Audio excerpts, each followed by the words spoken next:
They say when you wear Black Power Media gear, you can accomplish anything. You play any and every position. Coaching, to kicking, to receiving, to running and juking. And, oh, my goodness. I see that again in slow motion. Get off me. And you're going to have a lot of haters coming at you. But what you got to do is you got to shake them off, and get to your goal and accomplish it. And when that's done, it's a beautiful thing. I'm talking about going hard, extra, for that extra point. And when it's done beautifully, you're talking about touchdown. Oh, and the crowd goes wild and they're celebrating with you and everything.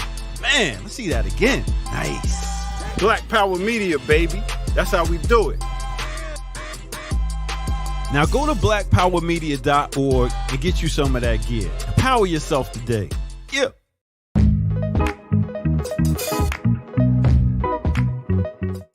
You got to earn your liberation.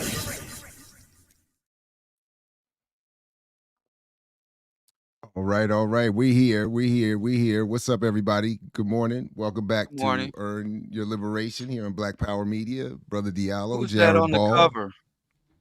So, I saw Parker saying, "I'm confused. Why is Jerome Bettis on the thumbnail?" And for me, it's just become. To me, it's just a running joke, given Diallo's hatred for ball chasers, that I'm just using the jersey number to mark the number of the show. That's all I'm doing. So this is the 36th show. I put in. And Jerome Bettis wore 36, so that was it. Oh, you don't know who Jerome Bettis was? He was a Super Bowl winning running back for the Pittsburgh Steelers. That's before I stopped watching, so I still remember him. The Bus, they used to call him the Bus. No, that was Refrigerator Perry. Okay, I recognize. No. Refrigerator Perry was that wasn't him. He played for the Bears. But didn't they call him the Bus too? I don't remember that. They called him the Fridge. The Fridge. Okay, yeah. I know, calling these brothers appliances. I don't understand the psychodynamic mind manipulation, reducing a man to a commodity, a manufactured and sold product, buses and refrigerators. See, I'm way woke. Okay, there. I recognize him. I didn't recognize him with the helmet. The one appliance we're still struggling with is Geechee's internet. Geechee the modem. Geechee the dial-up modem. He played football, so he.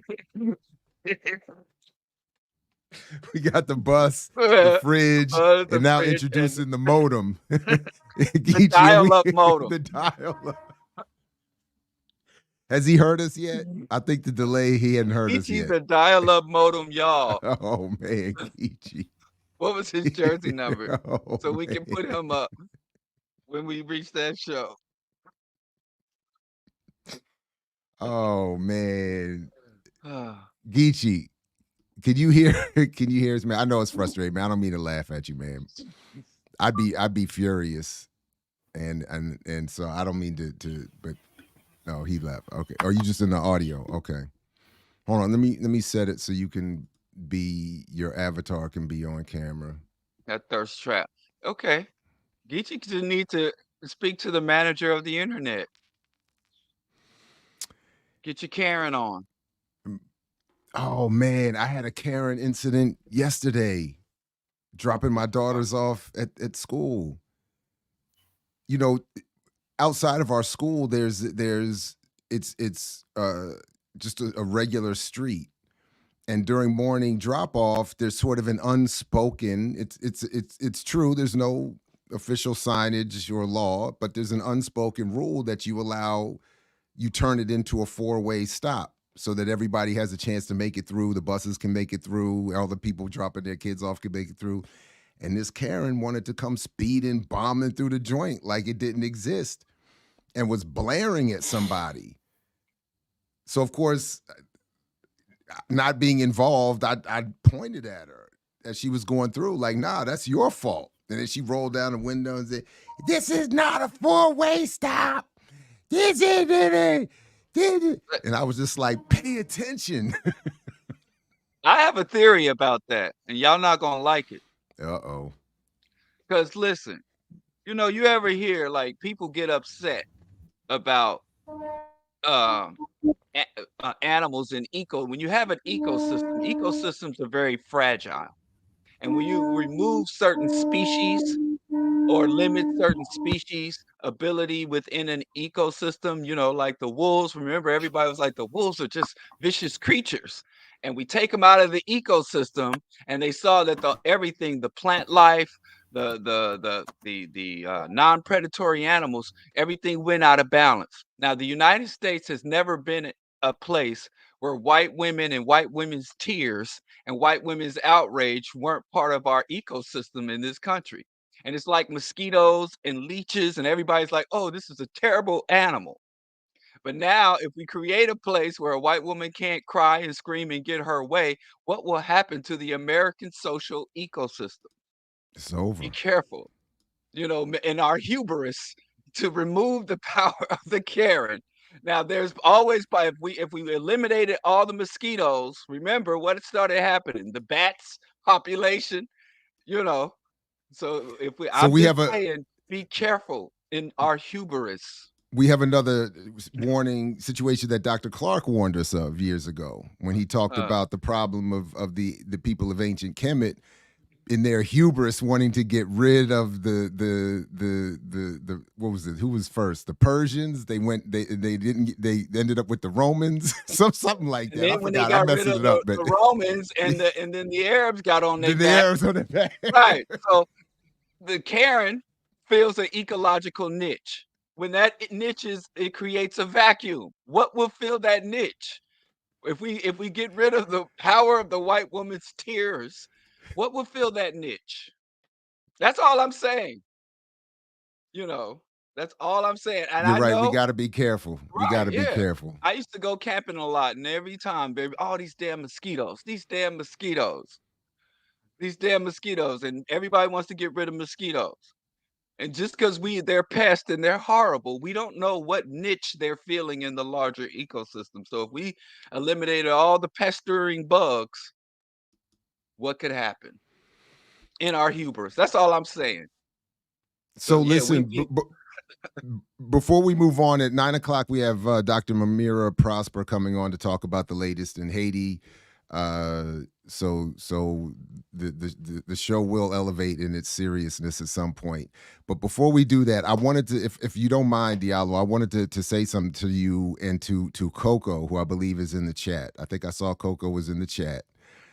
During one of your shows, not this most recent one, because I have in my notes, this is 2 shows back, when you were doing Neither the Ballot Nor the Bullet, Black Political Limbo, which I encourage people to check out. And I think that's on that was a Diallo show, right? That wasn't Rational Radical, right? No, I can't remember. Yes, I think that's the radio show, the Q4. Yes. All right, the link is in the show description. Please go check this out. You said, Coco asked from the chat if the Bible was a lie. And you had an answer that involved saying that it wasn't a lie per se, but then you went into your explanation. And I made a note because, and I just wanted to say, because I think I've said already, I have been going down this rabbit hole lately on YouTube of the content from Rabbi ToviaSinger, or ToviaSinger, who for a long time, he is a hardcore super rabbi, super Jew, hardcore. He's always constantly pointing out that when he says Jews, he doesn't mean no disrespect to Kamau. He doesn't mean the Noam Chomskys and the Bernie Sanders. He's talking about the ones that adhere to the Torah. He's not talking about all these, Orthodox. Yeah, he's like on another level. Like, he knows the Bible, the Hebrew Bible, all this. And his main thesis is that Christianity is a lie. And part of what he does is that he shows that because Christians are never taught Hebrew, they never see the original language from which their New Testament translates and interpolates, and, as he says, the M word, the R word, it's like an abusive relationship is what he's describing. And he shows how, and the point he's getting at is that to create a belief, to justify the evolution of a belief in Jesus, and this is another long, they have to go back and find and recreate in the Hebrew Bible, or what they call the Old Testament, a belief that, a language that supports the eventual. And his argument is that it's a complete lie. So he says this is why Jews can't become Christians, and why Christians need to become Jews, and all of us need to go back and become Jews in the original Hashem. And all. I mean, it's of course, my argument would be for him, your method isn't applied elsewhere. So if you applied your same method about the original language to, for instance, Kemet or Medu Neter, then you would find the fallacies in Judaism.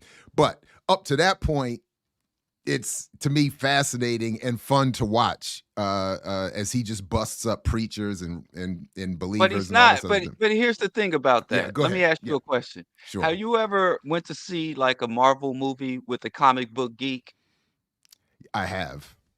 And what does he start saying as soon as the movie starts scrolling? As soon as the first character, like, that's not canon. Oh God, did you see that? Spider-Man? Do you remember the outrage when the first Spider-Man movie came out and Spider-Man had organic webbing? Oh man, Instead of making web no, shooters? but I'm one of them because I used to collect Spider-Man. So even I caught that one. It was like, hold up.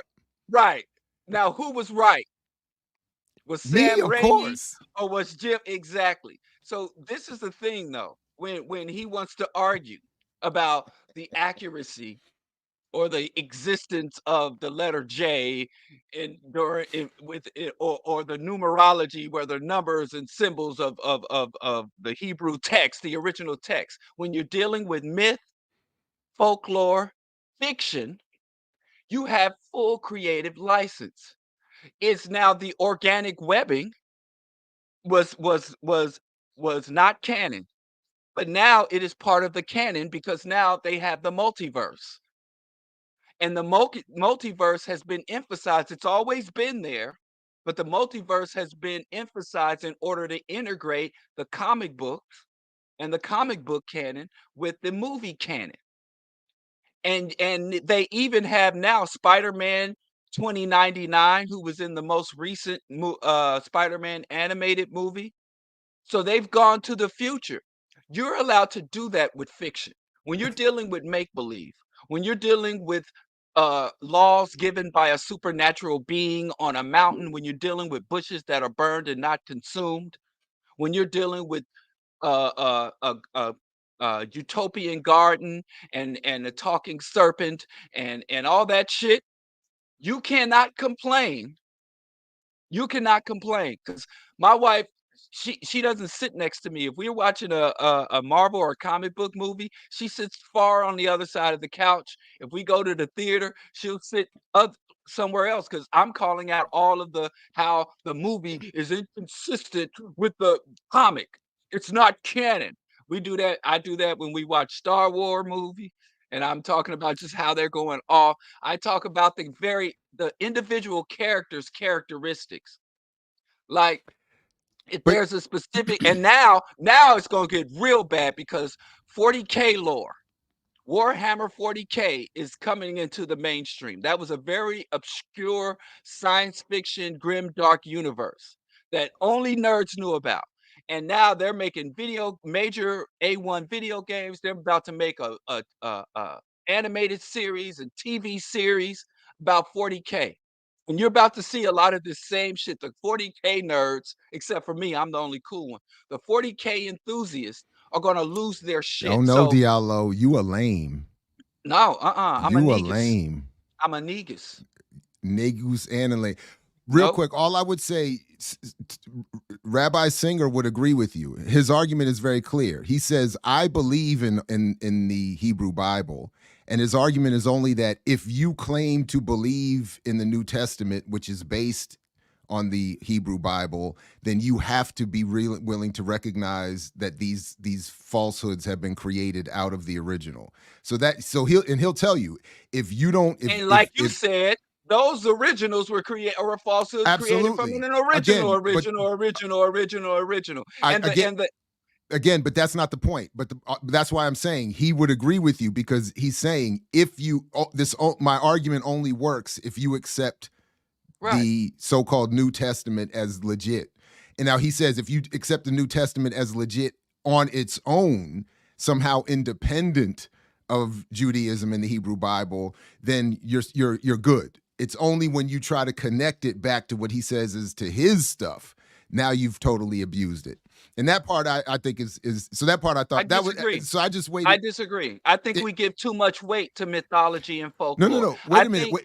You're missing again. I'm not debating the reality of it. He's saying I believe that it's not myth. He's saying I believe in the Hebrew Bible. So and then he shows where linguistically the words are changed from the Hebrew original to the Greek to the English. So then that's the part he's saying now. That's where he's saying to the Christians, you all have been suckered by the church founders and Origin in particular, who apparently was dastardly.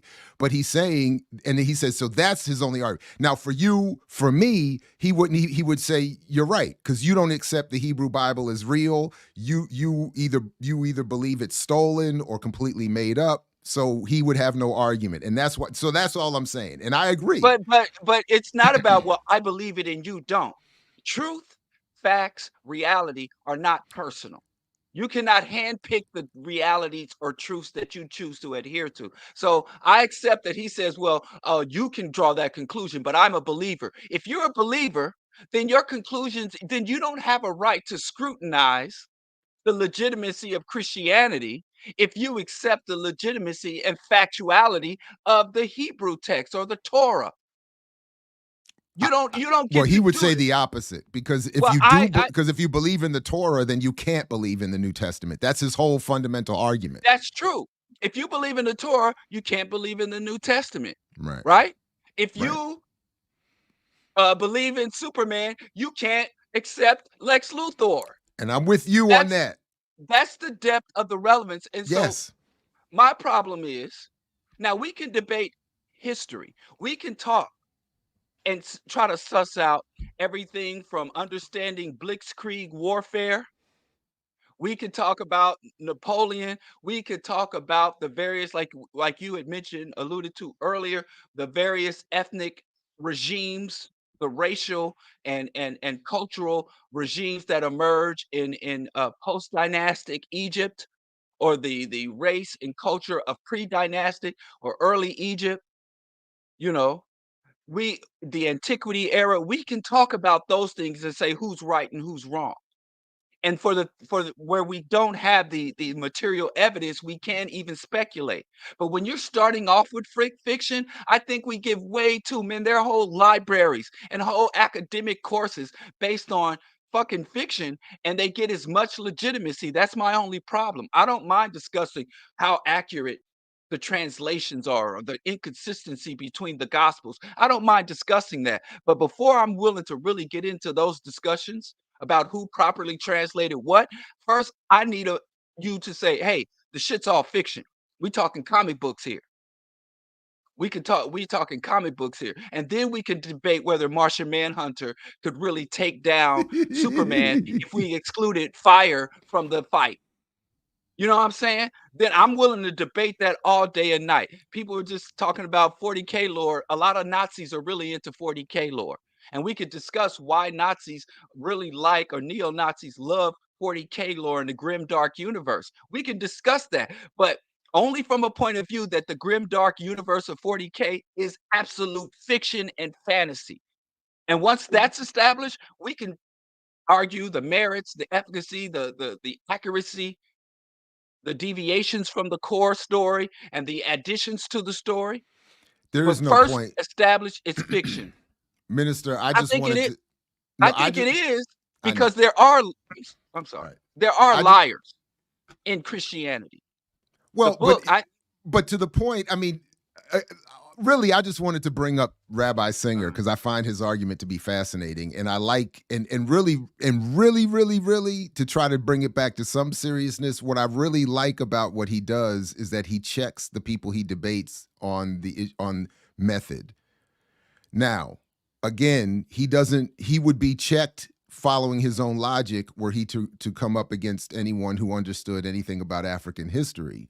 But in the context that I enjoy it, because again, I'm very Vernon philosophy with this. I don't want to see him engaging those histories because he would get it all wrong and it would be upsetting. But watching him in that space is quite pleasing to me. And so I just wanted to bring it up because when I heard you say it's not a lie and then you explained yourself, I just probably had just finished watching him say to somebody, it is a lie, because you have taken the words in the Hebrew Bible and intentionally changed them to rationalize this New Testament, which he is saying is entirely false and could not be true. So, but you're right. I grant you everything else. But to minister server, that was my only point. It wasn't. It was just. The only good just, thing about those ultra orthodox is that they tend to land on the side of anti-Zionism. Not this Zionist, one. Oh no! And he's a Zionist on top of that. Yeah. Oh yeah. Motherfucker say, oh yeah. Oh no. Hey, this dude is not. This dude is. And how does he reconcile Zionism and the prophecy? I haven't heard him explain that. I don't know. Orthodox and Zionism is a departure and a violation of orthodoxy. I don't know, because again, to your point, in his videos, he doesn't explain. I have not seen him deal with any of this. Man, get that fool out of here, man. And he want to argue over R's and M's. Get the fuck out of here. Yeah, because he's only interested in he is only singularly focused on what he believes is the only real record, which is the Hebrew Bible, and he knows he doesn't. I'm not defending him. I'm saying he is what he is, but I'm just saying he doesn't get into discussions of politics in this way. It's just from what he says in his defense and he talks about how he moved to Israel. I don't hear him talking about Palestinians. I don't hear him debating that issue. He only talks to people who out of here. Profess primarily Christianity, and specifically he's targeting people who he thinks have been lured.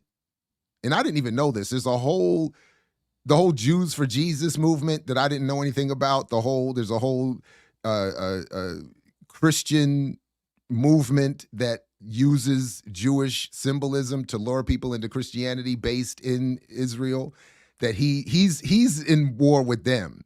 So I think he takes for granted that Israel should be there, and that anyone who is not, he's always taking shots at at Chomsky and Bernie and the UN, and so I'm just assuming he's a hardcore Zionist, but he doesn't really talk about it. Man, then he's a Zionist. If he don't talk about it, he's a Zionist. Yeah, and I'm not. Again, you can't be neutral, man. I can't even. Man. I'm not. Like I said, it's fan fiction. Christianity is Hebrew fan fiction. Hebrew is Kemetic fan fiction. Kemetic, Kemet is Nubian fan fiction. Yeah, humans have always created myth, folklores, and legends. I love and I fully participate in the myth, folklores, and legends of my time. I read the fantasy. I play the video games. I watch the fantasy movies. The only problem is when humans try to make myth, folklores, and fantasies real. So the myth, folklore, and fantasies are not lies by definition. But to say those things are literal, real, or true history, then that makes you a liar. The Bible isn't a lie. The Torah isn't a lie. But people who believe that shit to be real are liars. So the other reason, Minister Server, that I brought this up, I was hoping this would give Geechee a minute to catch back up. He's trying to work on his tech, but he said he's put in a message. He's calling customer service. He's getting his Karen. He asked to speak to the manager of the internet. So, he's on the phone with Bill Gates right now. No, who invented the internet? He's on the phone with the Defense Department. Al Gore. No, Al Gore. What's wrong with you, Moore? Sorry, that's a legend. Right. Yes. Well, for the sake of time, can we play this clip that he sent us about where somehow you're denying that you were called lame, and then Yes. yes, ZZ Lion, I understand. Again, I hope we're not losing the ability to have sophisticated, nuanced conversations that people or even to get into some actual irony. I hope folks are paying attention. I get it. This is anyway. Thank you, ZZ, for the super chat and the reminder. Yes, he's a Zionist. What about the limits of scientism? There are no limits of scientism. And what is scientism? But there is no such thing as scientism. Science It's by limitless. definition is limitless. Fiction is unlimited. Anyway, I don't. But my point. So anyway, we'll come. I don't want to. Do we want to spend more time with this, or should we do the KillerMike thing, or wait for Geechee? What should we do? I feel like I got. Go ahead. I made a new friend. Y'all mad because I got a compliment and I made a new friend. You got a compliment. All right, well, let me play the compliment. A rift between me and my new friend. Okay, I'm gonna play the just the clip. We all saw it. Actually, I still have not seen the whole interview, so I won't be commenting too much on the whole interview. But we've seen the clips. We've seen, well, what happened to the, wait a minute, I just downloaded the video. Where Pretend like you lost it, because you know it would have proved No. I had it. I did not lose it. I got it right here. We just can't play it from WhatsApp. Can't keep up with your files. I know, it's terrible. Yeah. I know, it's terrible. Let's see. Let's go right there. Oh, you know what? Because I renamed it and didn't recognize the new name. No, I didn't. It didn't show up. Yeah, why is it? Oh, there it is. There it is. Okay, here we go. Here we go. Best way I can. No doubt. And shout out to our sister Taj, who's been a... Oh, man, listen, look, the thing talking, so I can't even understand what you're saying. It sounds like a screwed up Click album right now, man. Like you chopped the screw, but I think that was the last question. And I love you, brother. And even them brothers I tease and talk shit, well, y'all ain't really no niggas. Y'all some NGUSs. Y'all some niggas.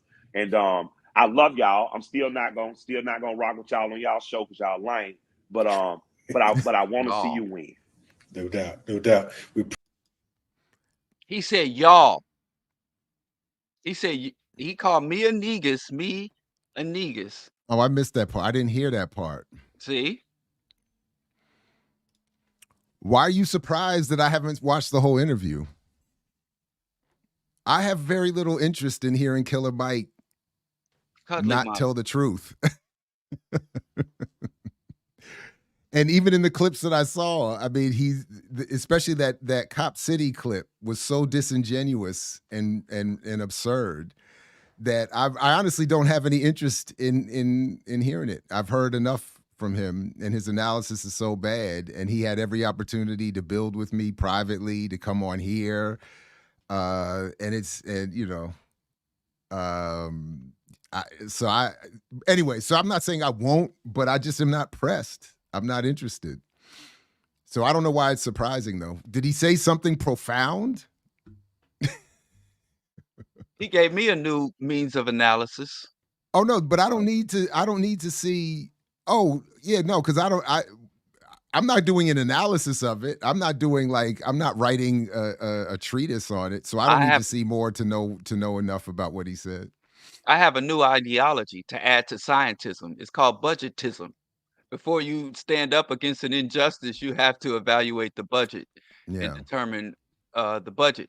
So I'm a budgetist, and I adhere to budgetism. So this whole new philosophies being articulated on that interview that you're missing out on. So I mean, I spoke for myself. Was there more on there, Diallo, that you saw other than this claim you're making that he called you? I think you secretly watched it because your conclusion was spot on. So I don't know why you're fronting like you didn't watch it. We think you just spoke like a man who watched it and read the transcript. No, I saw. Yeah, I honestly I didn't see very much of it. And I heard a lot though. I read some of the comments. I saw some of the comments in the chat, and I think while Kalonji got a good amount of praise for giving Mike room and a cordial space and a good interview and asking him direct questions, I think if I were to, I don't know, my anecdotal survey of it is that most of the comments were more critical of what Mike had been saying and the disingenuousness and the contradictions. But when you That was say a friendly chat. That was not an interview, and it definitely was okay, well, an interview that forced Cuddly Mike to really defend or support his positions. It was a friendly chat, if you ask me. fair enough. I mean, Kalonji acknowledged they have a friendly relationship going back. I don't know, I admit I can't speak for Kalonji, but for me, it is difficult to challenge someone I have a friendly relationship with, unless in advance we've discussed a specific issue we have a disagreement on, and we're going to discuss it. Which is generally the problem that I have in public disagreement. That if we haven't planned, not necessarily obviously scripted anything out, but if we haven't been clear in advance that we're going to have a debate, and if I'm a host versus a panelist, there's a difference. But I could see getting caught up in that. That's all I'm saying. Nah, I don't play like that. If my mama came on here talking nonsense, I gotta call it out. Okay. My name is Van Van. I ain't time to play. I call out nonsense every day. Okay. Fair enough. I hear you. That's just me. Hey, what's the point, man? I'm like, listen, like I said, my philosophy is if you don't put it on the table, I can't dissect it, consume it, and eject it and digest it. Don't put it on the table if you don't want it. If I come to a public forum and I lay something on the table, then it's open. And if you come to a forum, even if I know you have ideas or positions or views or even taken action that I oppose, but if that's not the topic and it's not put on the table, then I won't touch it. But the moment you throw some shit on the table, especially in a public forum, you know, I think it's let me not. I just think that's the appropriate form of action because it's way too much misinformation and nonsense being regurgitated across the world. This is the age of misinformation. So I think what did KRS-One say?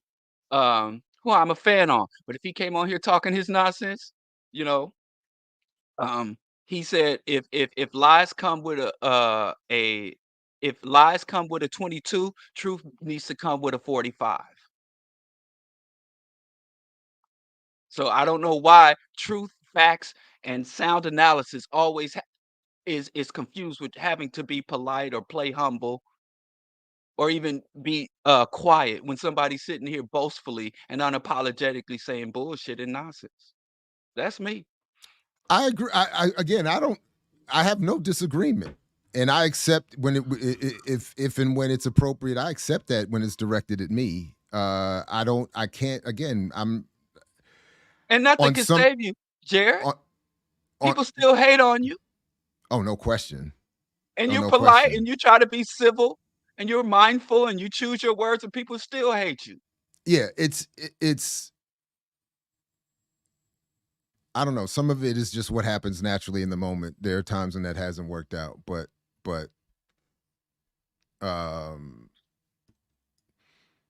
Kalonji said I didn't say shit about no friendly relationship, and Diallo I definitely didn't play no sucker. So it's on tape.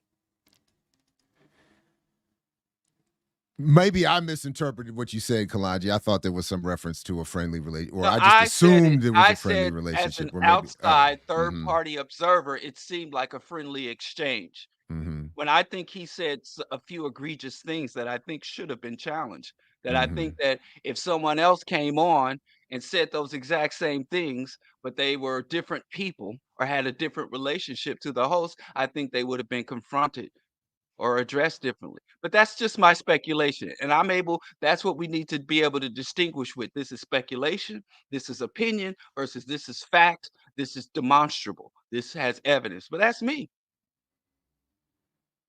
But I mean, when you get, and I'm not, when you get a whale, you got to really throw them harpoons and reel it in with the cables. You know, you can't cast no little regular fishing line and fishing hook.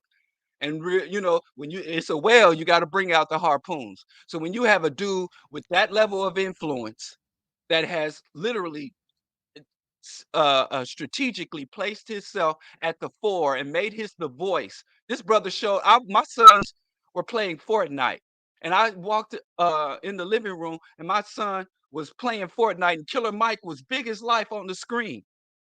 The biggest video game at the time. He's on Fortnite. He's on corporate media. So when you get a whale, don't go engage with a whale if you're not bringing harpoons. That's all I gotta say. I don't think people of that stature, you can't dismiss, and them people got to be held to the fire. Like I said, we too often, not saying Kalonji specifically, but we as a community need to stop acting like fans of Black leaders and become owners of Black leaders. So, but this again, I don't disagree. What I found most disingenuous from what I saw, and just even the fact that KillerMike showed up on the platform, what I found disingenuous about that, and then the indirect, no-named, unnamed, indirect references to y'all and this and that and lames and this and that. What I find to be trifling and disingenuous about that is that, again, I invited him here specifically to openly disagree with him on very specific issues, and he chose not to. Because you slid in his DMs. No. Well, no, because initially he held up a copy of my book. That's really what started the whole thing. And so my point is that he showed up to be in an interview with Kalonji expecting, I'm assuming he expected not to get challenged in the way I would have challenged him, or the way eventually you or Geechee would have challenged him.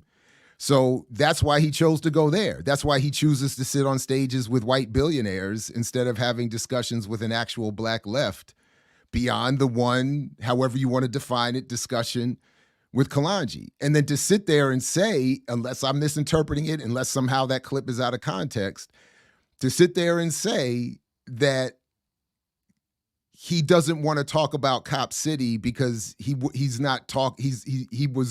invited to talk to people he doesn't find worthy, is again wildly disingenuous for someone who's supposed to have any concern about his community. Why would my invitation for him to comment on Cop City be required to have him speak on Cop City if in fact he was concerned about Cop City and his community? Why would he need for the one trusted interviewer in Kalonji to invite him on here to ask him to give his answer, which was garbage? So now again, I cannot speak for Kalonji. I don't know what's going on in his head. Can I get my delayed? Oh yeah, go ahead. Here? Oh, go ahead. Go ahead. I didn't know you was ready to go. Go ahead. I was about to say, go ahead. Yeah. I ain't ready to go. I'm delayed. I'm still gonna be baby Jesus up in this mug.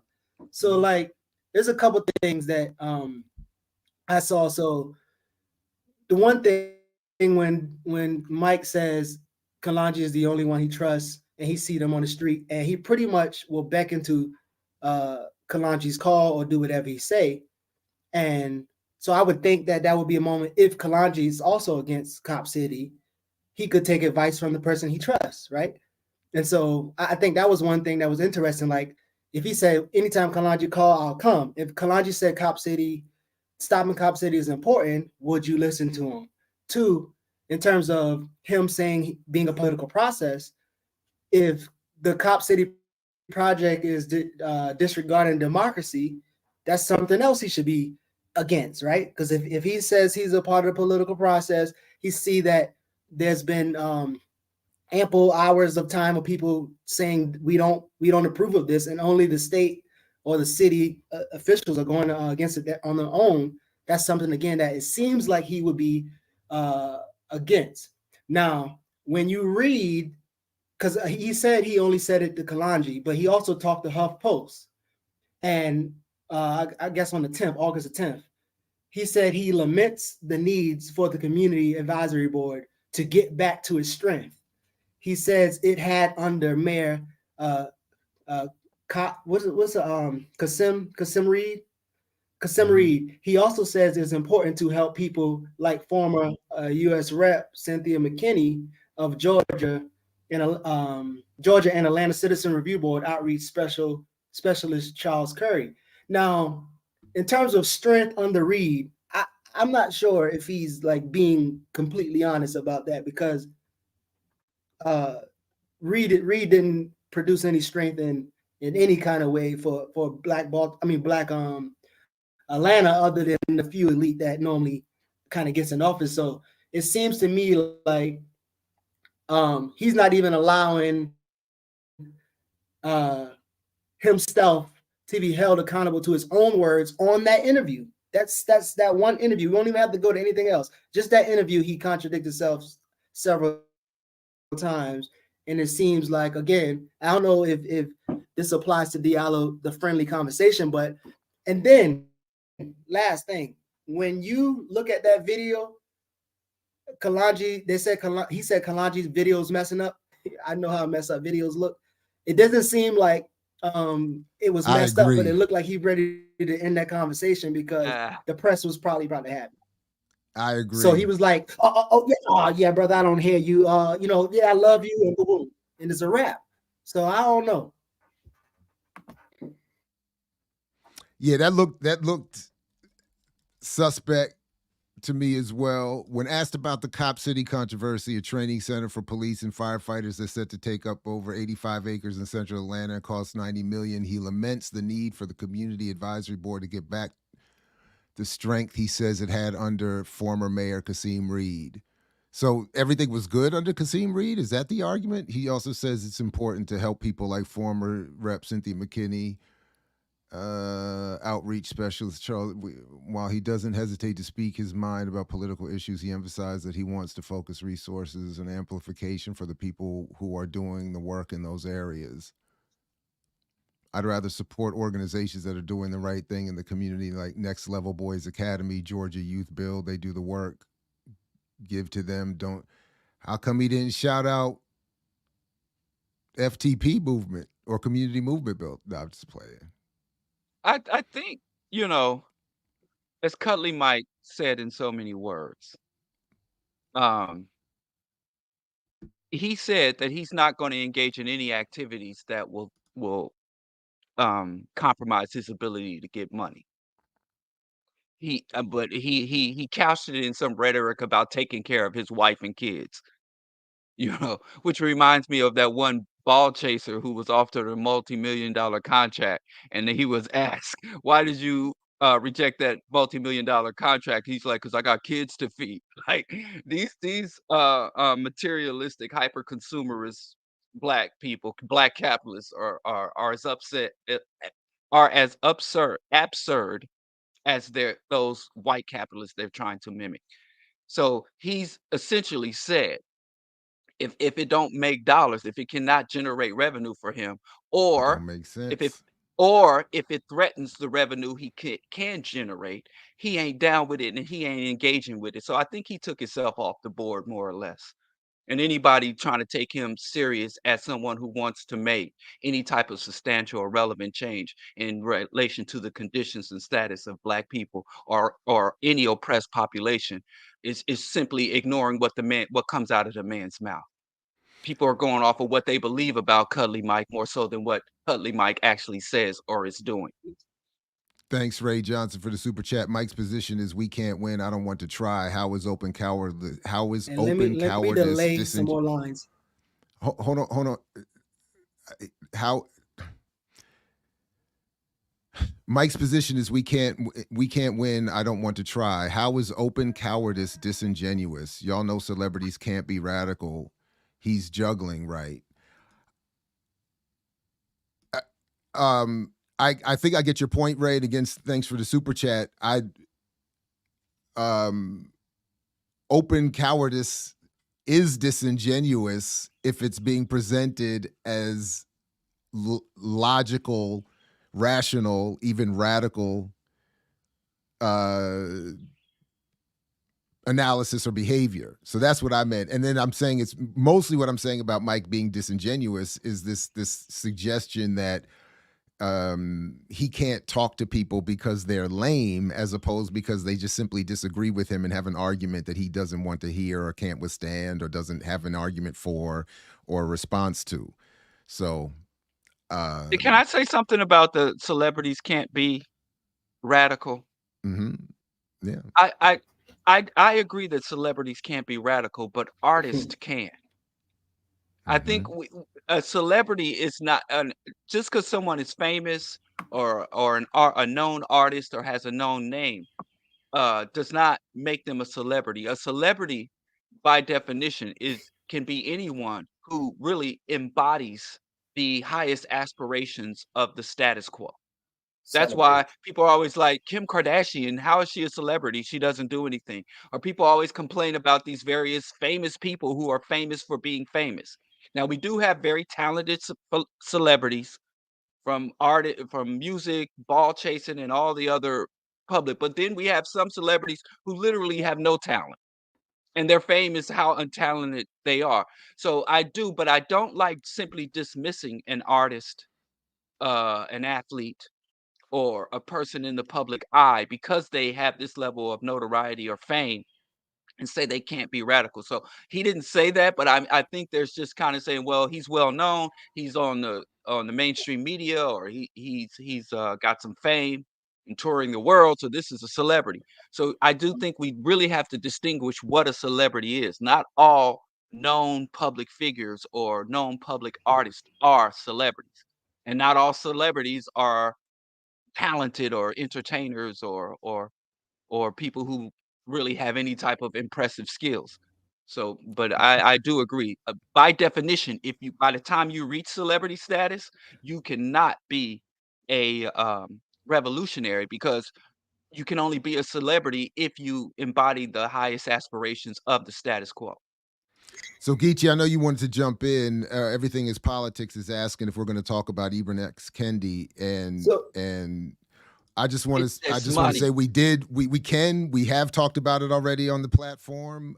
We can't cover every single thing to the extent that everybody wants to. So I hope that you have liked, shared, and subscribed, and are a member of our Patreon, and putting this in your socials and helping us become and grow to become a better platform.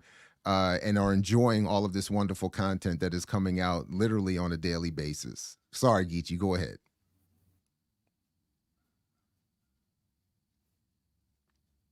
Right. Now, so one of the things that I can say, so what Kalonji was able to do that I failed to do with Charlemagne. Granted, me and Charlemagne's conversation is always private on the phone, text, or whatever. But like I can ask him questions, and I know he's gonna get a wrong answer or say something stupid, and then pressing it's just not gonna lead to a fruitful conversation. He's gonna dance around and say we all on the same team. Anji was able to ask him questions to where he can make a fool of himself, self-expose himself, right? So when you ask him, like, what would you say you are? If he say he's the baddest nigga in the world, and then when he say that he's came up under two political people, right? But what he said was he go from Democrat to right. He ain't really said about far left. He did try to throw Kwame to. If he talks about this idea of him being an organizer prior to him being a rapper, then I would have asked just roundabout questions about Cop City. Like Mike, you said that you don't like that black men are getting shot, right? How do you feel about the expansion of the carceral system, right? I don't know if you talk about ecology, but how do you feel about the ecology and environment that's going to be impacted by of land, right? And then so if there's 19 million pounds of pollutant each year that can be absorbed in this land, and now that it's not going to be there, that means we're going to have more shit in the air and then shit in the water. So I would have been asking questions around like that to allow him to self-expose, because straight talking about, because he literally said it's between serving my family or publicly being against this thing, right? So publicly being against this thing only means you would lose some type of resources to provide for your family, which is a whole nother conversation. So I'm not sure who Minister Server was talking to here, but I just want to remind everybody how, if you go back and follow and trace the origins of this exchange, it's simply me reaching out to Mike, who first held up a picture of my book juxtaposed to, I think, Thomas Sowell or Walter Williams or somebody. And I'm saying, we should build, because if you're confused about which way to go, let's talk. Like, the whole thing was just, let's build. I thanked him for promoting the book. And it went from there to him to him getting into online performance and disingenuous performance and avoiding personal dialogue, public discussion. So, I mean, that's what I find so frustrating in all of this, because this is just a version of what happens so many times. People refuse principled invitation to disagree or discuss a potential disagreement, and then publicly represent that invitation as something hostile. So now I wonder to the extent that this issue of name calling, we were asked here, wait a minute, I'm sorry, that's not the one, but thanks for the super chat, ZZ Line. Cuddly Mike called himself a radical rapper. He said, I'm one radical rapper. But someone else has also said, to the extent that Minister Server brings that up, I understand y'all disagree with Mike's position. I don't have a problem with that, but clowning his name, Cuddly Mike, is disrespectful. Just keep it professional. Before you say anything, Diallo, I just would say, is it more or less disrespectful to not name the people you disagree with and lay out what your disagreement is and refuse to engage them and refer to them either in lyrics or on their platform on someone else's show as lame? I mean, what kind of, like, where's the, anyway, go ahead, Diallo. That's the thing I'm saying. I'd love these same people will go on and share the message to the grassroots with Malcolm X calling literally Abernathy and Dr. King handkerchief head Negroes and Uncle Toms. They just mad inconsistent. Mad inconsistent. Do you want to know what Garvey said about Du Bois? Oh, that is some. When we went back and looked at Cyril Briggs, Du Bois, and Garvey, man, you're right, Du Bois, man. He could literally, Du Bois could walk up to any battle rap stage. He called that man at 8. So listen, we are communicators. We are trying to make complex, ideological, philosophical, economic information, data digestible and accessible. Oh, so, but we're not Garvey or Du Bois, though. Garvey was not Garvey. That's sort of the point, though. Was Garvey. Garvey was not Garvey when Garvey was Garveying. That's how this shit goes. And people are like, Malcolm wasn't Malcolm until what, the 90s? And so God is wait a minute, where is Goddess on the list, though? Are you Ida? Are you Ida B. Wells then? Huh? No, she's a goddess. I'm asking if Goddess Crew is Ida B. Wells. Like, what? No, she's I don't understand. To me, that was the point. Like, to me, the worst thing I've said about Mike publicly is that he's Cuddly Mike and that I disagree with his politics. So I agree with Goddess Crew. I'm not Du Bois or Garvey. So I would never say publicly about another public figure, another black public figure, the things that those three said about each other. Yeah, and I wouldn't go that far. I would never go that far. And I would never go so far as what Mike allegedly said in verse directed at us, or what he said. I've never called Mike a lame. I mean, come on, man. I mean, so like, I don't know, but I don't know. But how many books would I have to write before I could call somebody? Who called me a Name name? calling. A What I name. brought up those icons of the struggle, and y'all share their images. If you really oppose not name calling and calling people out their name, then you need to take down the RBG. You need to take down the pictures of Garvey. You need to take down the pictures. I'd say one of the only prominent Black people that never attacked someone publicly. I mean, Kwame Ture is probably Dr. King. You need to just put up Dr. King and not put up any other of our prominent scholars. Let Dr. Clark would get down when he didn't like somebody, boy. Dr. Ben. All I'm saying, I'm not saying I'm these people. What I'm saying is, y'all don't come and say we can't name call. Name calling is an essential element, especially if the insult or if the name change is accurate. So if you can come to me and say, "Hey, Cuddly Mike's not cuddly. He's a true threat to the establishment," you know, Cuddly Mike don't sit on the stage across from billionaires and have friendly chats. Cuddly Mike don't endorse the NRA, the racist NRA. Cuddly Mike really lives up to his name. So y'all should be mad at Killer Mike for lying on himself, not for us for telling the truth on him. Anyway, all right, we can always come back to this, but let's give a moment to take a breath and clear the air here. Let me just say one more thing about what I call Cuddly Mike Cuddly to his name, to his face. I would call him. If I had an opportunity to talk to him, I would say, "Listen, I don't call you Killer Mike when I discuss you. I call you Cuddly Mike, and here's why." And then I would fast and pray he put hands on me because he'd get a first-hand seat to Cop City. I'd introduce him to the police since he loves so much. But if that was brought up in the chat, but that goes back to the right there, Your Honor. That's him. But that goes back to the original point. That when would we have occasion to be in the same space? Like, because if he would not accept it if we couldn't afford it. We could. I mean, so then he wouldn't be able to feed his wife. If he came on EYL, his main priority is to feed his wife. And he came over here, that could mess up his money.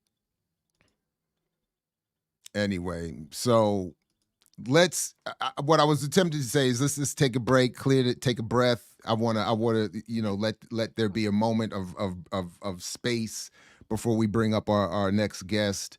I don't want to sully the space that she's going to step into. And then once she leaves, if there's time and we want to revisit any of this, and folks are still interested and we have time, energy, etc., I'm happy to do that. But if we could all just woosah and take the quickest of 4-second pauses and then come back and have a discussion about Haiti, Dominican Republic relations, African diaspora, and more. So don't go anywhere. Much more coming up right here at EYL and BPM. You got to earn your liberation. All right, everybody. Our next guest is no stranger to this platform, no stranger to many of the activists and efforts that our sort of sphere of influence reaches here at BPM. And among many other things, Dr. Prosper is an activist and assistant professor of global and international studies at the University of California, Irvine, where her work focuses on Haitian social movements.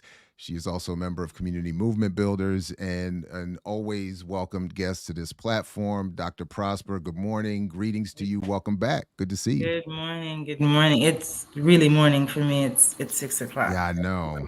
And we appreciate the sacrifice. I'm gonna try to bring all the energy I can. I haven't even had the coffee yet. So oh my goodness! See what I can do. So we definitely appreciate what is definitely a sacrifice that you're making. Yes. No, I'm happy that you guys are giving me the space to talk.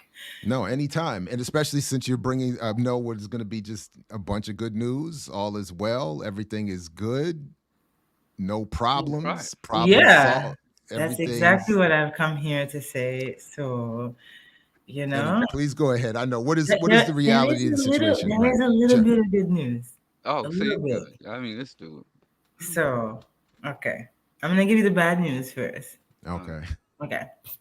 So, President Luis Abinader, who's a Dominican president, was at the UN 2 days ago in New York, and essentially made a very long speech where he talked about, and he tried to explain why he had closed the border between Haiti and the Dominican Republic.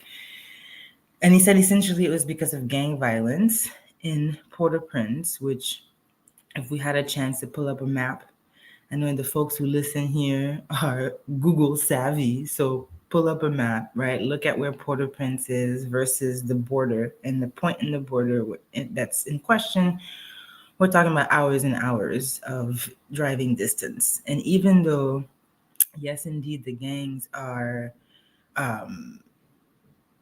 obviously terrorizing the people in Port-au-Prince, and I don't want to pretend that that's not an awful reality, where the conflict is at the border is all the way north. So if you're looking at the map that I think Jared pulled out, Dajabon, for Liberté, around Cap Haitian, that's where, right, he's closed the border because there's several points along the border. Of course, he's closed the whole thing, but specifically that area is where the conflict is and why he's claiming he needs to protect.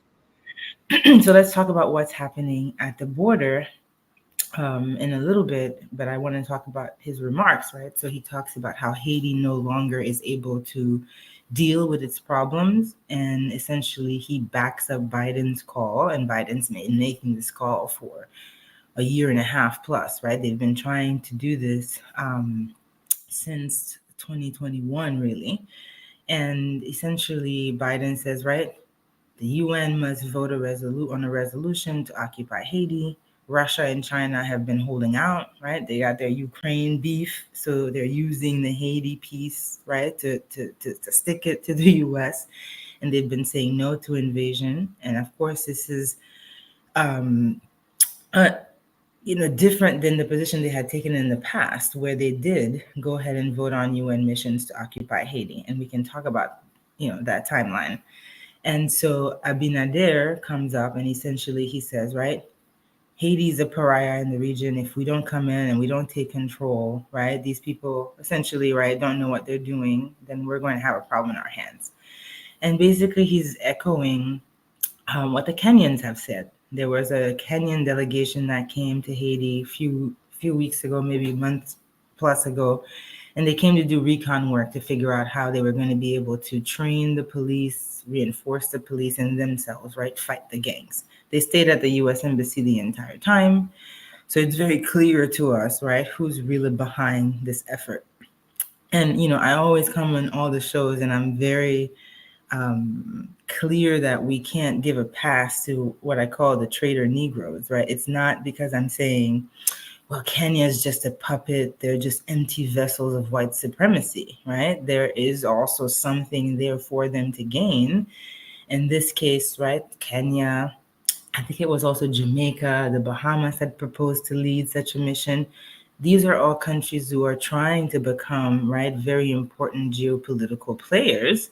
And they understand that occupying a space like Haiti, which is viewed as unruly, right, would definitely be a check, right, on the list of look at all the things that we can do that really, points to us being global leaders, right? This is what Brazil did around the time that Haiti had its most recent occupation. We're talking about 2004, and I'll say 2004 marked this 200th anniversary of the Haitian Revolution. And it's that same year that an international community, right, would invade Haiti and at its head, we have Brazil and Chile. And of course, right, Brazil then becomes eventually, right, this major power that we're seeing today, 20 years later. And part of what, right, some of us are arguing is that this, being able to occupy Haiti was one way for them to signal, we can do it too, right? And so Kenya is entering the picture, right, because the Kenyans are making this move to appear as global players, more visible, etc., right? So, of course, it's if the U.S. and Biden keep calling for occupation, why don't they just do it, right? Like, why do they keep needing this global approval? And part of it is, right, how empire moves, right? It manufactures consent. It wants that to be able to justify itself. It has learned. So when the U.S. occupied Haiti in 1915 and brought, good old U.S. Marines from the U.S. South, Jim Crow, it was clear. By the time it's coming back to occupy Haiti, right, and comes back with deposed president in 1994, it puts up front Haitian Americans, right? By the time you come to 2004, Brazil is coming in to occupy Haiti, and they launch it with a friendly soccer match between the Brazilian national team and the Haitian national team. So at every point, right, empire is fine-tuning itself. It's understanding, to manufacture consent to get legitimacy, I have to be, right, mindful of these visuals, right? Which little puppet am I gonna place? And, to hide the fact that I'm really in control, right? And to make others feel like, well, this can't be an occupation, right? These were, for the most part, right, Black Brazilians who were in the country. So, of course, the idea that Kenya would come and join in the effort is just being understood as a Pan-African solidarity moment, right? And that's not the kind of Pan-African we're doing over here, right? So these are some of the things that, the dynamics that were unfolding in the UN. And Abinader, however, doesn't bring up, right, that on Saturday, September 23rd, it's the 10th anniversary of the 2013 constitutional amendment that was passed in the Dominican Republic, removing citizenship from Dominicans of Haitian descent all the way up until 1929.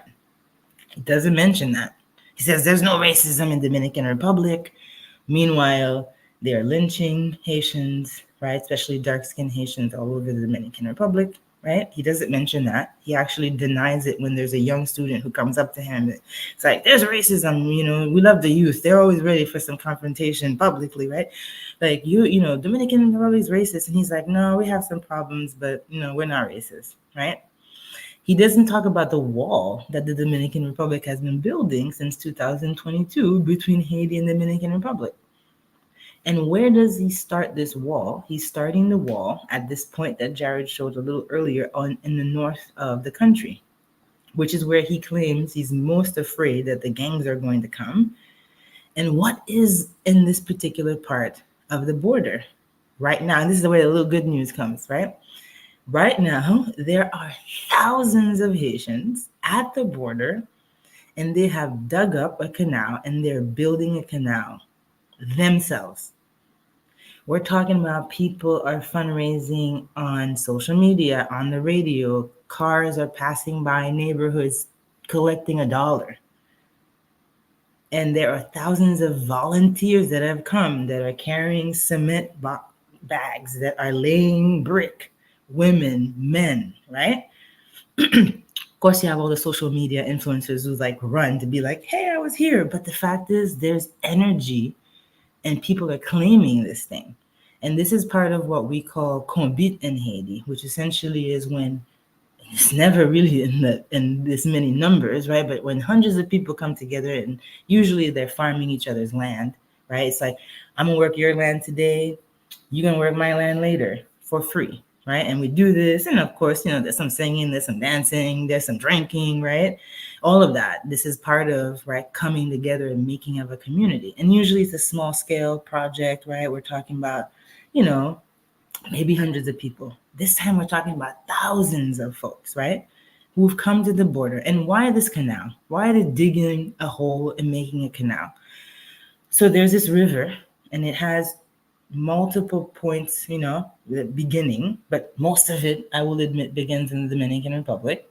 It's 55 kilometers. I didn't get to translate into miles, but let's say, 60 miles, right? Long. And the Haiti side is only about 10, right? So it is very, very little. However, it's on the Haitian side. Why does this river matter? Because tapping into it would allow to irrigate, right? Like water farms on the side of Haiti. This is the same water that fuels, right, that waters farms on the Dominican side.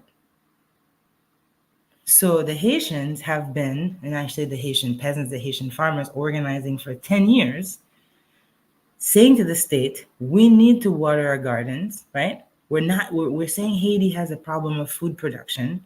This is the best land. We're ready to do the work. We don't have any water. We know, right? The government of this particular party that's in its third iteration now is like, yeah, sure, we'll do it. They do the plans, right? And people are saying, oh, is it made in Western standards, right? Because they see a whole bunch of like regular ass people, quote unquote peasants, making this canal. Yes, there's a plan that engineers and technicians, right, put together to build the canal. But what happened is every time the state, right, disbursed money to a company to build the canal, there are 3 times, 2 of which are done by the same company that actually is owned or was owned by the assassinated president before he came into power. They never make the canal. They take their money and they go, right? So the canal doesn't get done. The people are waiting, right? The farmers are waiting. They keep doing what we are told to do. They go to the state. They're like, we need this. Yeah, here's the plan. We got a company. Nothing happens. 10 years.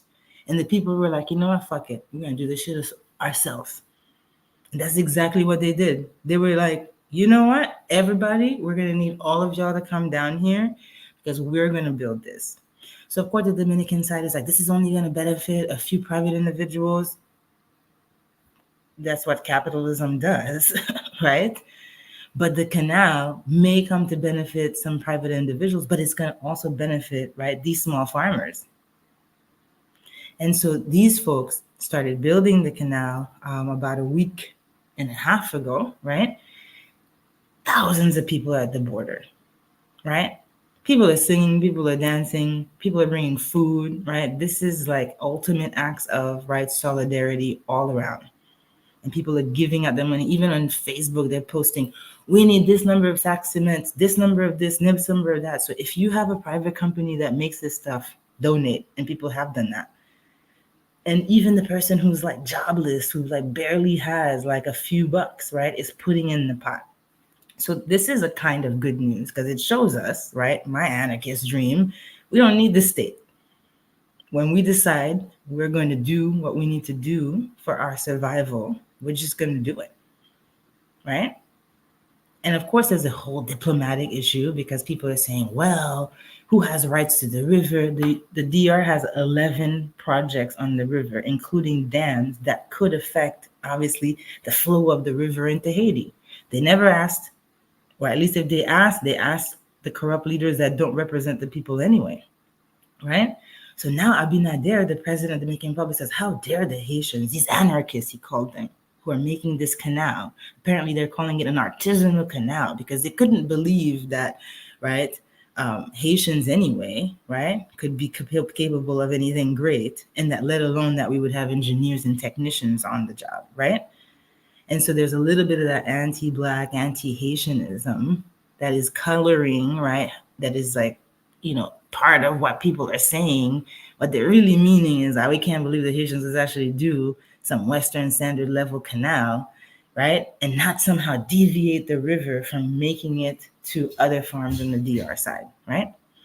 But of course, what's also in that area where Abinader is privileging this wall, you have garment industry, right? They're using and depend on this river and this water. You also have mining projects in the same area, right? And if you look at the product that the Dominican Republic exports the most to the world, it's gold, right? Even in the closing of the border, small farmers on the Dominican side are essentially saying, right, this is going to hurt us because Haiti is the primary destination of Dominican food stuff. So there is a lot at stake about if we let the Haitians tap into the water and they start watering their own farms, they're not going to buy from us anymore. Right, so these are all parts that Abinader, of course, doesn't tell us in his speech, right? Because he's trying to portray a picture of complete anarchy and chaos in Haiti to justify that there would be an occupation that would protect all of the interests that are in that area specifically. And these are some of the folks who fund his campaign. And right now he's in the middle of a re-election. Right. And so I bring you this terrible news, but I also bring you, like, on the flip side, the fact that we have thousands of people at the border doing the work that the state would not do, could not do. And they're doing it because they have to, right? Like, when we come down to it, right, that they had to step up and take over. That's my whole spiel. Wow. Diallo, did you have something? Did you want to jump in? Or Geechee, if you had a question, maybe you put it in the chat. I'll share it for you. But before I get to anything, Geechee is asking what happened at Columbia University recently. Sure. Well, he came to talk at Columbia University. He's doing his rounds. And actually, this is where the student confronted him, obviously not at the UN. And, you had some Haitian diasporic folks who were there to protest and to bring this kind of message, to try to explain what was going on. But on the other end, you had Dominican counter protesters who were saying, we're here to defend our country, defend our president. Like, we think he's right. He's protecting Dominican interests, even though in the Dominican Republic now, trade unions and different farming organizations are saying this border closure actually hurts us, right? But you have a very different response, a very, nationalist, anti-Haitian response in the diaspora. And even though there were some Dominicans who had actually dropped this flyer calling for the Dominican diaspora to come and stand against their president, they didn't show. And I guess, it's kind of tough if you're going to have to show up and confront, right, your own people over whether or not their president, is correct, and to be seen as potentially traitors of the nation by siding with Haitians. This is like a big thing, right? When Dominicans call out Dominican racism or Dominican rising fascism, they tend, and especially, through the lens of Haiti, they get called traitors. And this is like a major danger for them. For example, this Saturday, all their plans to do any kind of commemoration of this constitutional amendment that happened 10 years ago, they're not even sure that they're going to do any actions because they're concerned for their safety. That right now, skinhead fascist Dominicans are targeting them as pro-Haiti Dominican activists who are traitors to the nation. So this, this is real. It has real consequences when people stand in solidarity in certain places, particularly with Haiti. I see Geechee saying that the significance. The Massacre River, that's the name that the river is given on the Haiti side. That on the Dominican side, they call it the Dajabon River. And it has a longer history, but one of the reasons it's called Massacre River, it's connected to the 1937 massacre of Haitians by Dominican government. And then, I think up to the 15,000. So this is a particular significant site as well, right, of struggle today, thinking about this 1937 moment. So a lot of folks are very nervous because the Dominican Republic has sent their army. Imagine, we're talking about thousands of people unarmed, right, singing and building a canal. And then on the other end, Dominican army with all of their, security apparatus doing all kinds of demonstrations of, to intimidate the people and to have them move away. So, some folks on the Haiti side, they're very concerned that there could be a massacre, right? Another one of all these people at the border. And they haven't left, They're sleeping there. Like, there's continual presence there to ensure that the canal is being done, right?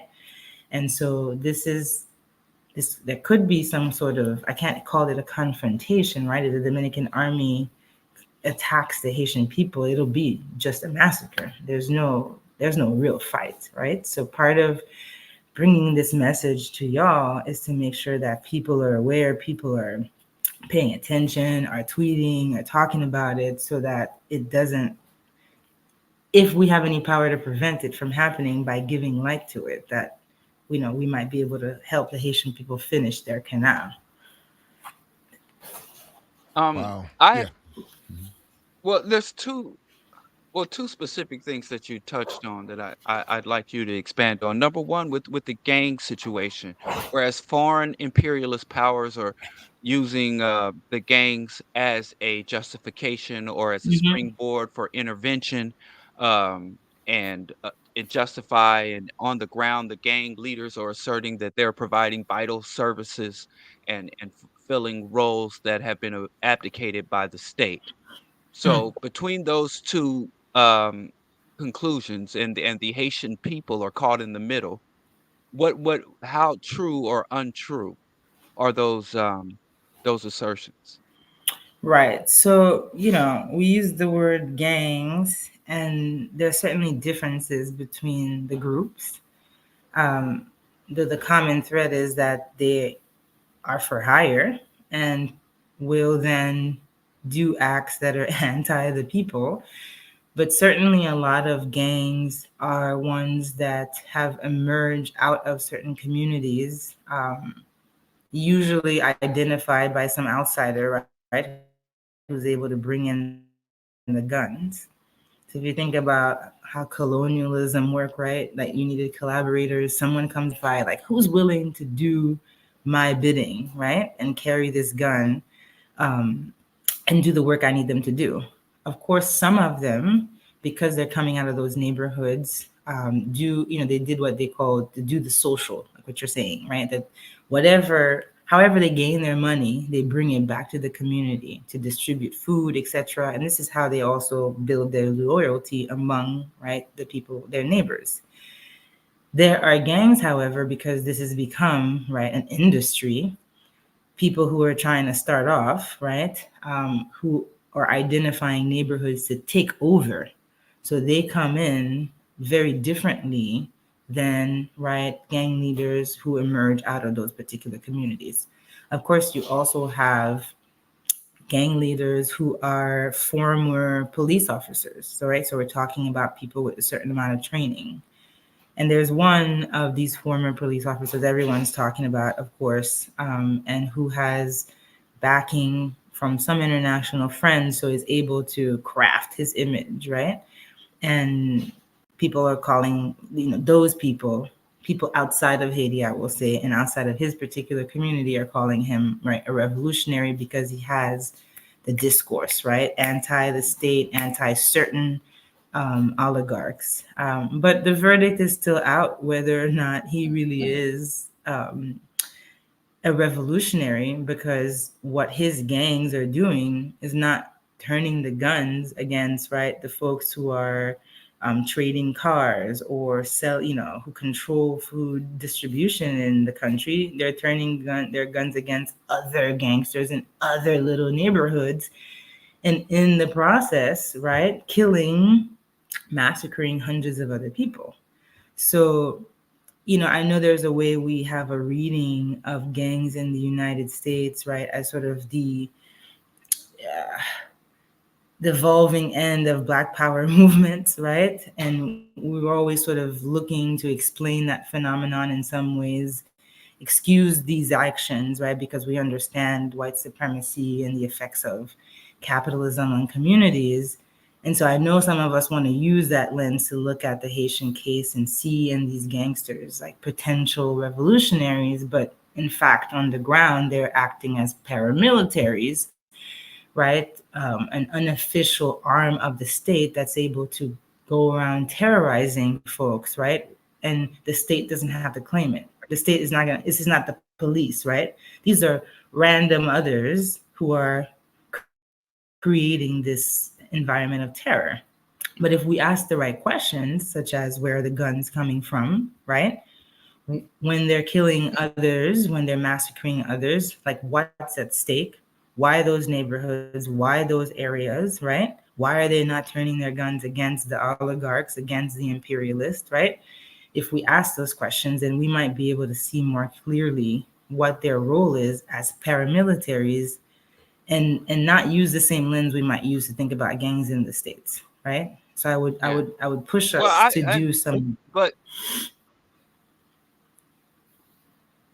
I think Go ahead. I think we lost you. But I would definitely say I've been very vocal in my opposition to the fallacy of revolutionary gangsters or gangs being a force, a non-sanctioned frontline fighting force for any interest of black people, because just the history and the evidence doesn't bear that out. So the RBG Yeah. narrative here in the United States, and I saw that emerging in Haiti, and we've even had a lot of prominent black people that um, want to call them not gangs, but street organizations, and give them street Mhm, tribes, mhm, mhm, and try to mhm, give them an air mhm. of legitimacy as they prey on the people here in Chicago and other areas in the Chicago. So I'm with you on that. I don't even think that it's Yeah, appropriate to do yeah. that in the United States. I don't think they earn that Mhm, or portray that. The other thing I wanted you to speak on, where you literally said skinhead neo-Nazis, Dominicans, because here in the West, as I think, take position, we should be staunch allies of Haitians, of the Haitian revolution and struggle. Here, there's this another fallacy of black and brown unity. And there was just here in the States a man of Latin American descent who went and committed a massacre, and he was a Nazi. And I think we forget about the conquistadors. We mhm. forget that Spanish invaders. I even have to confront people that talk about Mexico, U.S. taking territory from Mexico as if Mexico wasn't a colony versus colonizers.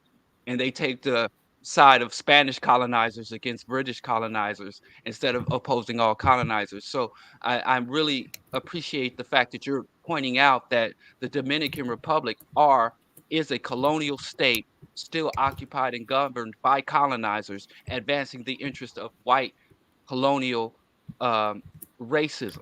You know, and I appreciate, so if you could go a little bit more into that fascism and racism and even Nazism is prevalent Mhm, amongst mhm. Dominicans and other people who we identify as Latino or Hispanic.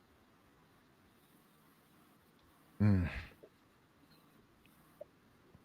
Dr. Prosper says she's going to check to move to another spot to see if we can get an improved internet connection. Um, Mm.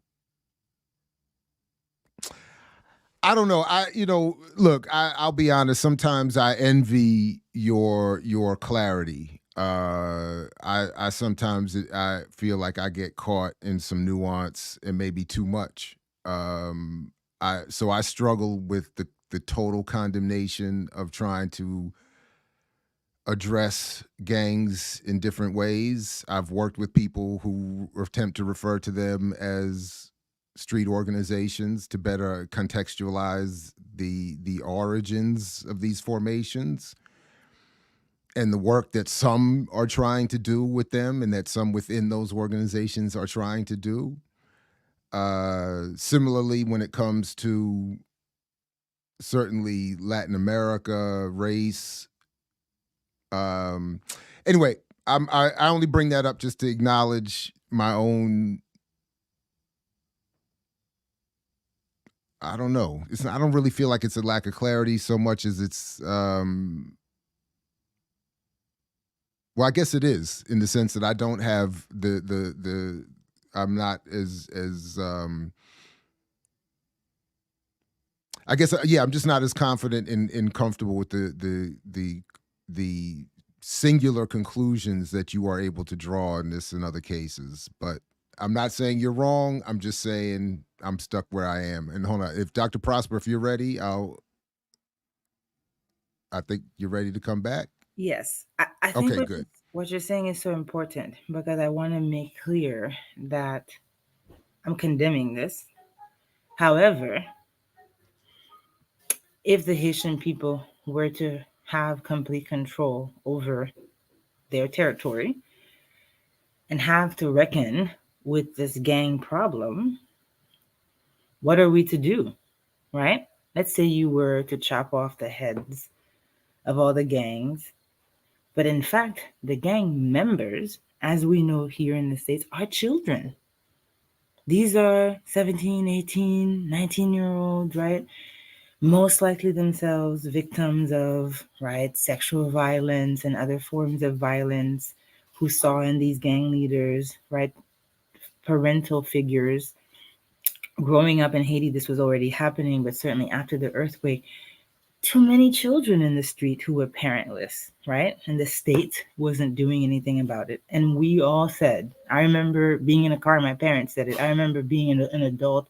I'm bringing my child to Haiti, and she's seeing all these kids in the streets. And I'm like, what are these kids going to become? Who will they be? And this is part of the answer. Some of them made this choice, if you could call it a choice, right? Yeah, it's not. So when we talk about these gangsters, we're talking about people wearing, flip flops, holding guns sometimes just as tall as they are, guns that cost more money than some of them will ever see in their lifetimes. Their material conditions are not bettered, right? We're talking about some of them are doing daily kidnappings up to $200,000, right? Asking for ransom. That money isn't going into their neighborhoods to build housing, to build hospitals. It's going back to whoever controls the guns.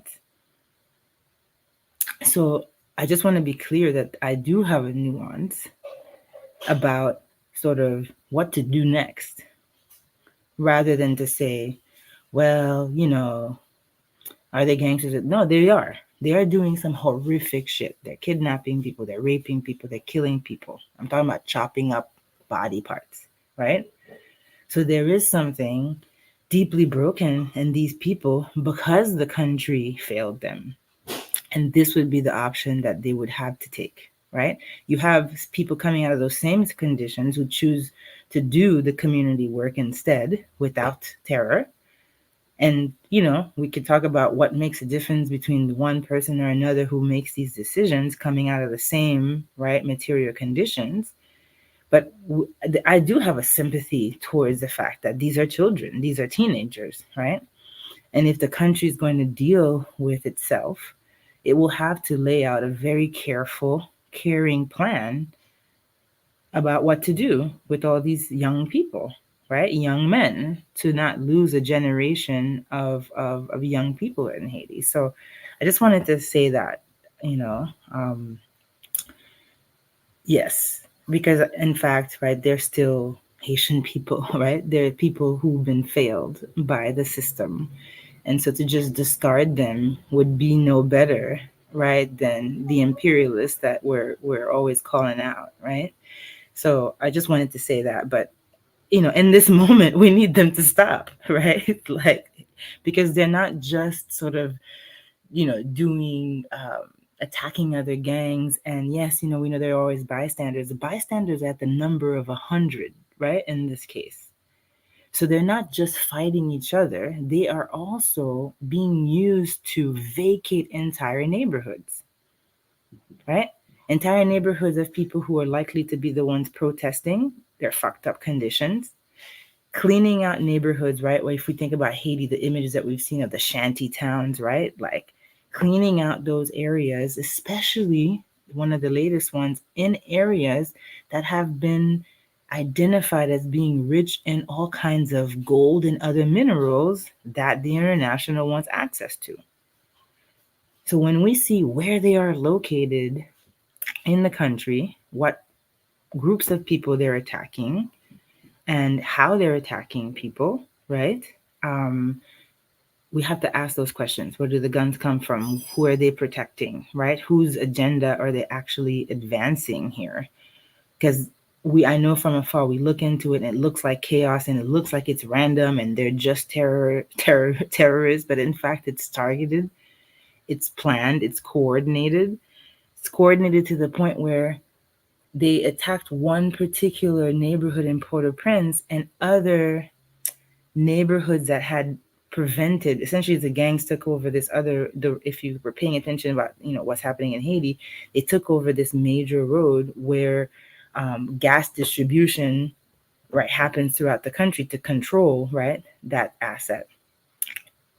All of a sudden, that area was open, and all the people who were being pushed out of their neighborhood were able to freely pass this area because the gangs there were told, let them pass because we're trying to move whoever's left hasn't been massacred out of this neighborhood.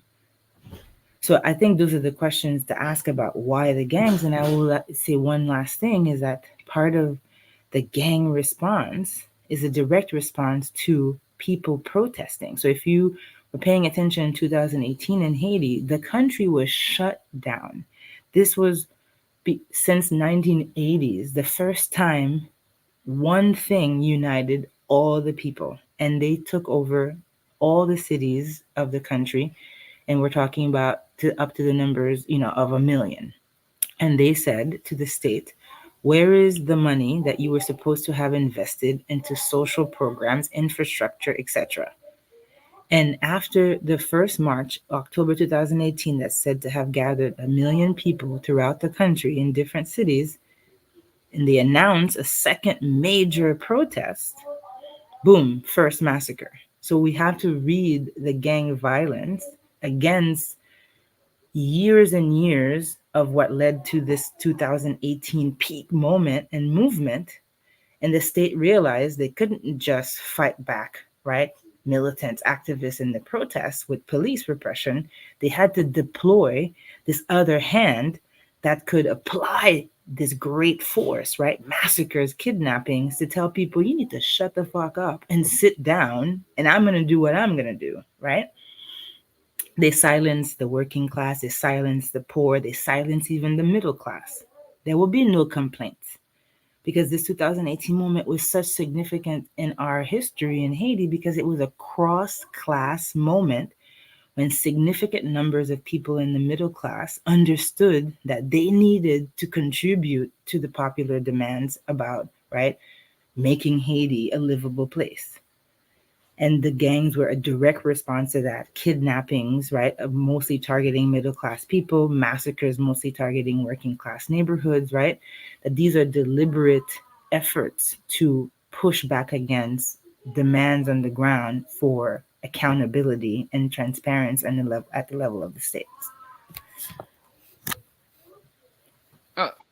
Yeah, go ahead. Before we move on, I want to deal with these types of fallacies about gangs and the contributions of gangs to Black liberation and Black empowerment.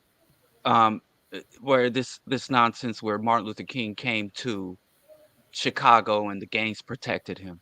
When we look at the imagery and we look at the historical record, it was the Black labor unionist that rallied. There's an iconic picture of Dr. King being literally pummeled by stones, and the man who is covering and chief of his security was my wife's grandfather, paternal grandfather. He was not a gang member.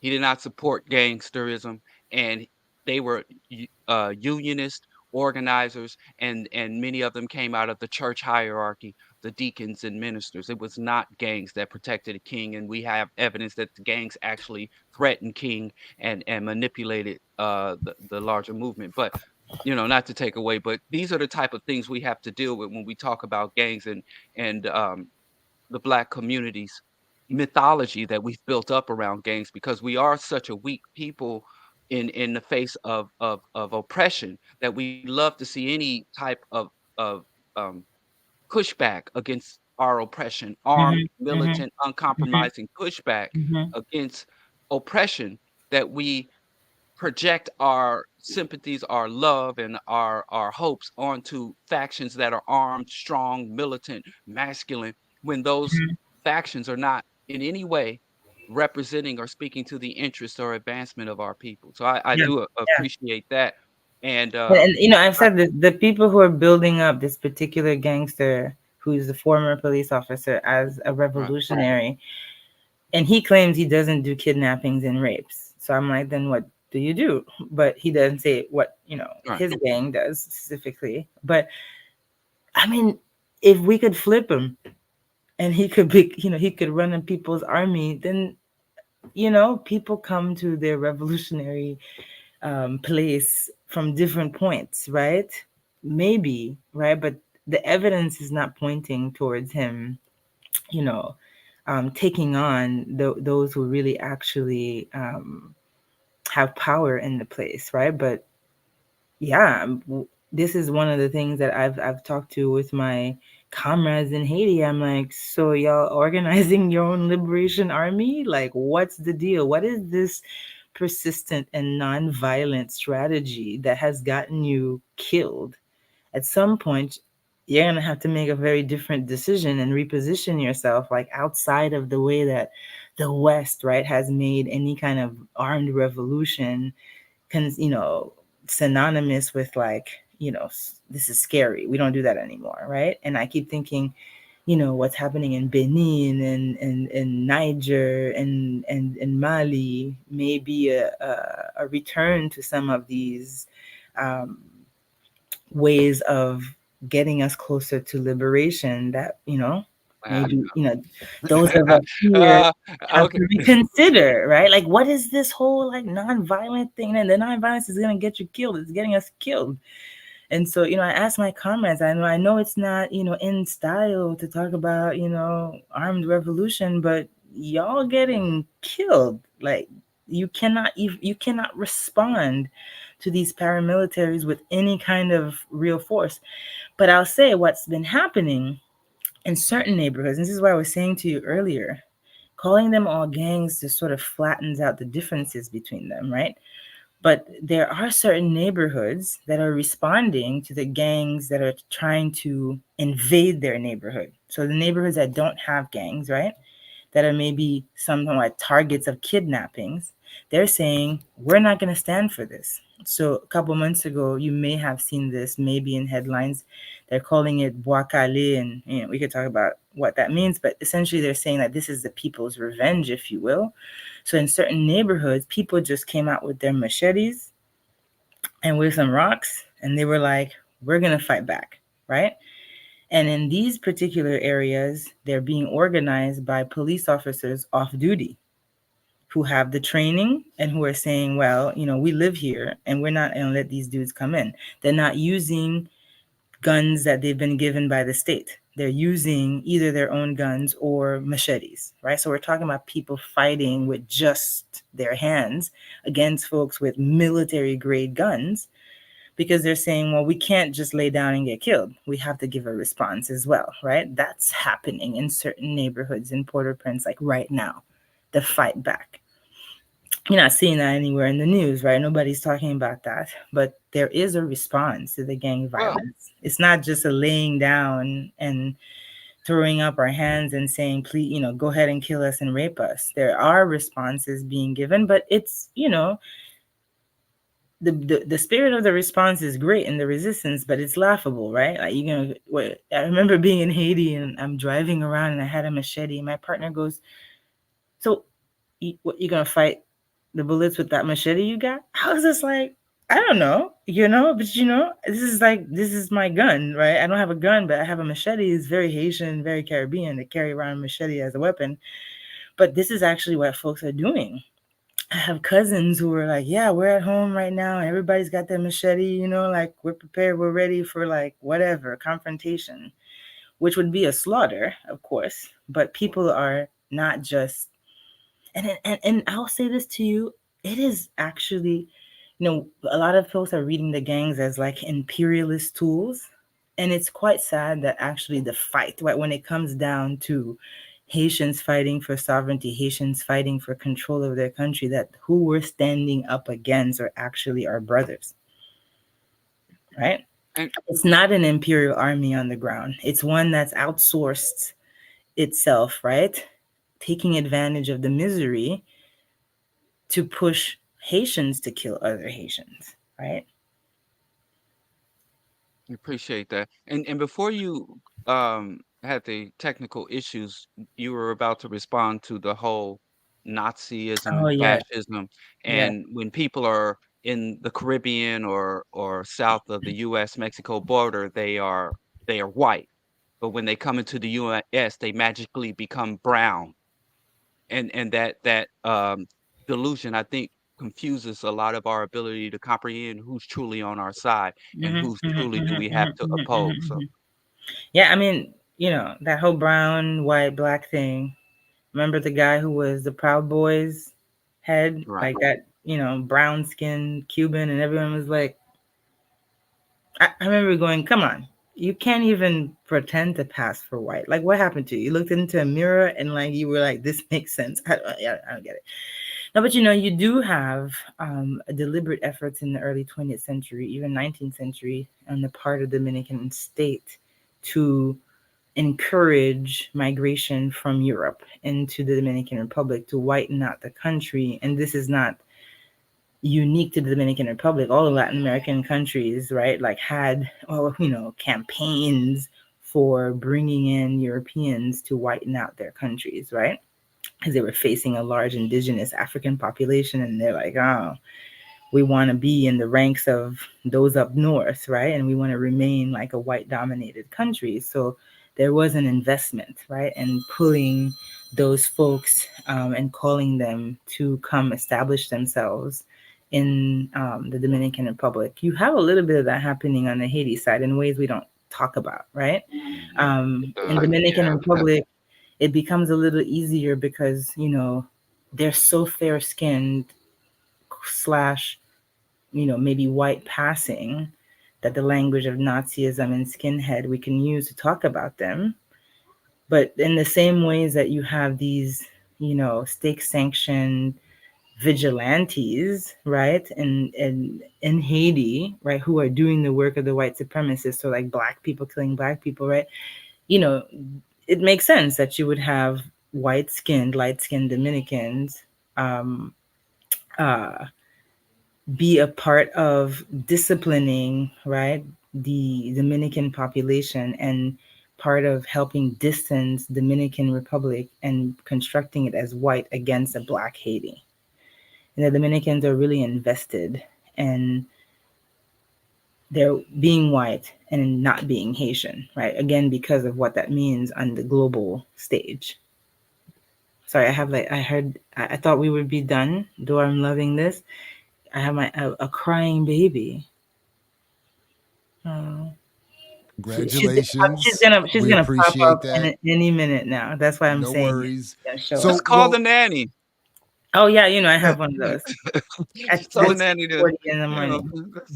is there anything just in case that you would want to make sure you got in that you want to reiterate in case you have to jump off? Yeah. Just to come back to the question about occupation, right? That this is again something that Haitians on the ground are standing against, right? And I know if you draw a picture and you're like, well, gangs are massacring people and kidnapping people, the state basically is just one person, illegitimate, they're not doing anything, so y'all need backup, right? So why wouldn't you want an occupation? And to say that Haiti has been continually occupied over the last 120 years. There's a UN mission essentially that just pulled out some years ago that was there from 2004 to 2017. And yet during the time of their tenure, of their being there, we saw cholera, we saw, right, women raped and, children who are born without any kind of, paternal presence, and you have also the fact that now 500,000 guns illegally are circulating in the country. So the occupation was supposed to, at some point in its last phase, help to organize elections, but instead we've seen that the UN has been a cover for this state to continually reproduce itself, right? Renew itself without going through elections. Right? Because they tried the election route and they controlled it. And then when they tried this, so this is 2010 after the earthquake, they're like, yeah, we're going to have elections. Even though Haitian people were saying, we just went through a disaster, we need to beat. They were like, no, we got to do this election. They throw in their guy, right? Their guy wins. When in 2015, new elections come around, everyone's like, no, we're not doing this because we already know you guys are going to manipulate the election and put in your guy. They do. The Haitian people shut down the country for a year to say we won't take a second version of this party. They run the elections again, and then they put the same guy. By the time he's assassinated, the prime minister who's now sitting in power was appointed by a guy no one even ever chose to begin with, and now is just reigning in the name of the Haitian people and is nowhere near announcing elections. Right? He's just sitting there. Everyone's like, wait, what's the length of his term? When is he going? Like, what's happening?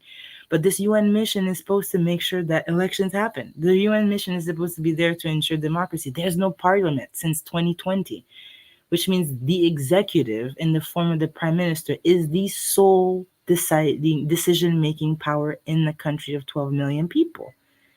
But the UN occupation that's there in its more civil version, right, more political version, was supposed to ensure elections, has not been able to do so. When the military forces were on the ground since 2004, they were not able. I don't even know what they came to do. They claimed there was a conflict they needed to resolve, but the conflict is poverty, right? And that wasn't resolved. And instead, we have 500,000 illegal arms in the country. And now we have, right, over, what is it? The number is outrageous, 100 gangs. Like, some of them are tiny, right?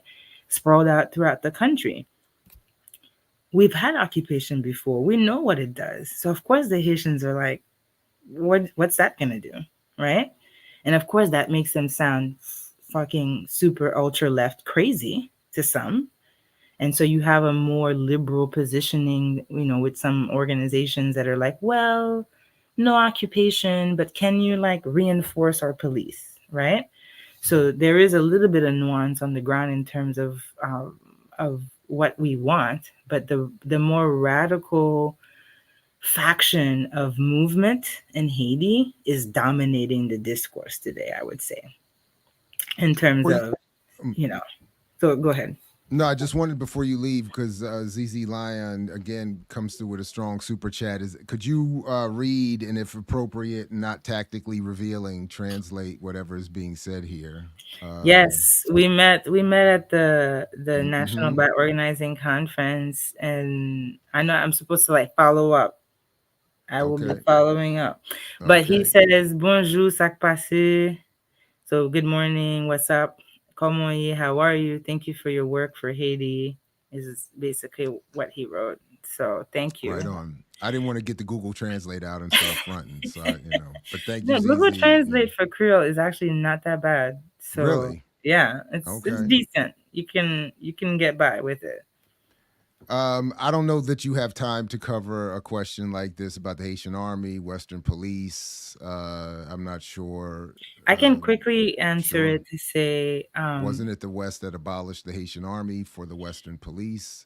Yeah. So the Haitian, as I mentioned earlier, you have U.S. occupation of Haiti 1915. The U.S. is also occupying Dominican Republic. It, has all kinds of interests in Panama, Colombia, Cuba, right? We know they're also in the Pacific Islands at the same time. So I just want to be able to say that I'm lifting up the U.S. occupation of Haiti in that moment, but U.S. is establishing its power in the Pacific, in the Caribbean, in Latin America at that moment.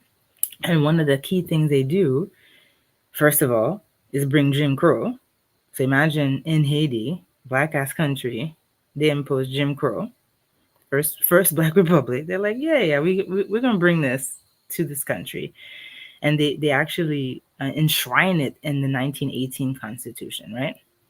Because they'd say, what's this Haitian Constitution here? We got our own piece of paper. We're gonna run this, this show with. And one of the first things that they do is start training armies, right? Because as they prepare to leave, they need to train an army to replace them in order for the army to continue to protect the interests that they came to claim in the first place. So this army of Haiti is established, if I remember the dates correctly, 1924 or something like that, right? And essentially, when we look at the history of the army in Haiti, particularly during the dictatorship of the Duvaliers, they're there to kill and terrorize and discipline the population so that the Duvalier can, steal all the money of the state and allow certain, oligarchs to have whatever financial projects that they want in the space. This is the army that overthrows the first democratic elected president of Haiti in 1990 won, right? They overthrew him in 1991. The police also is collaborated in this effort. We tend to talk about it was the Haitian army that did it, but the police also was involved in this overthrow. So what happens in 1994 when the president returns is that he disbands the army. But he returns with a UN mission led by the US. We're talking about 1,200 troops.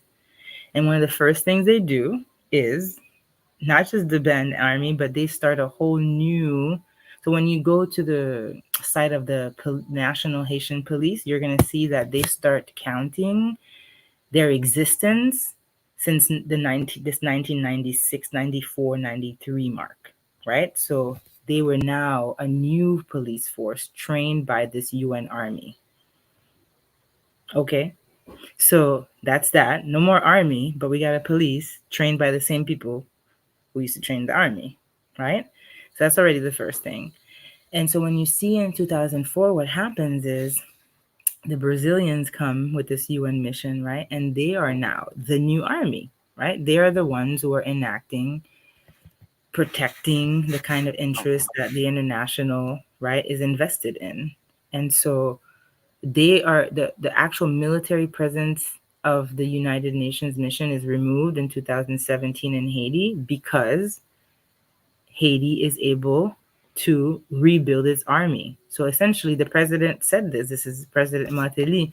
He said this. He said he asked for the UN mission to be prolonged. He said, we need time to build our own army before you guys leave, right? So there's a continuation in the logic of these armed forces that they're interchangeable, whether they are, right, local Haitian army police or UN troops.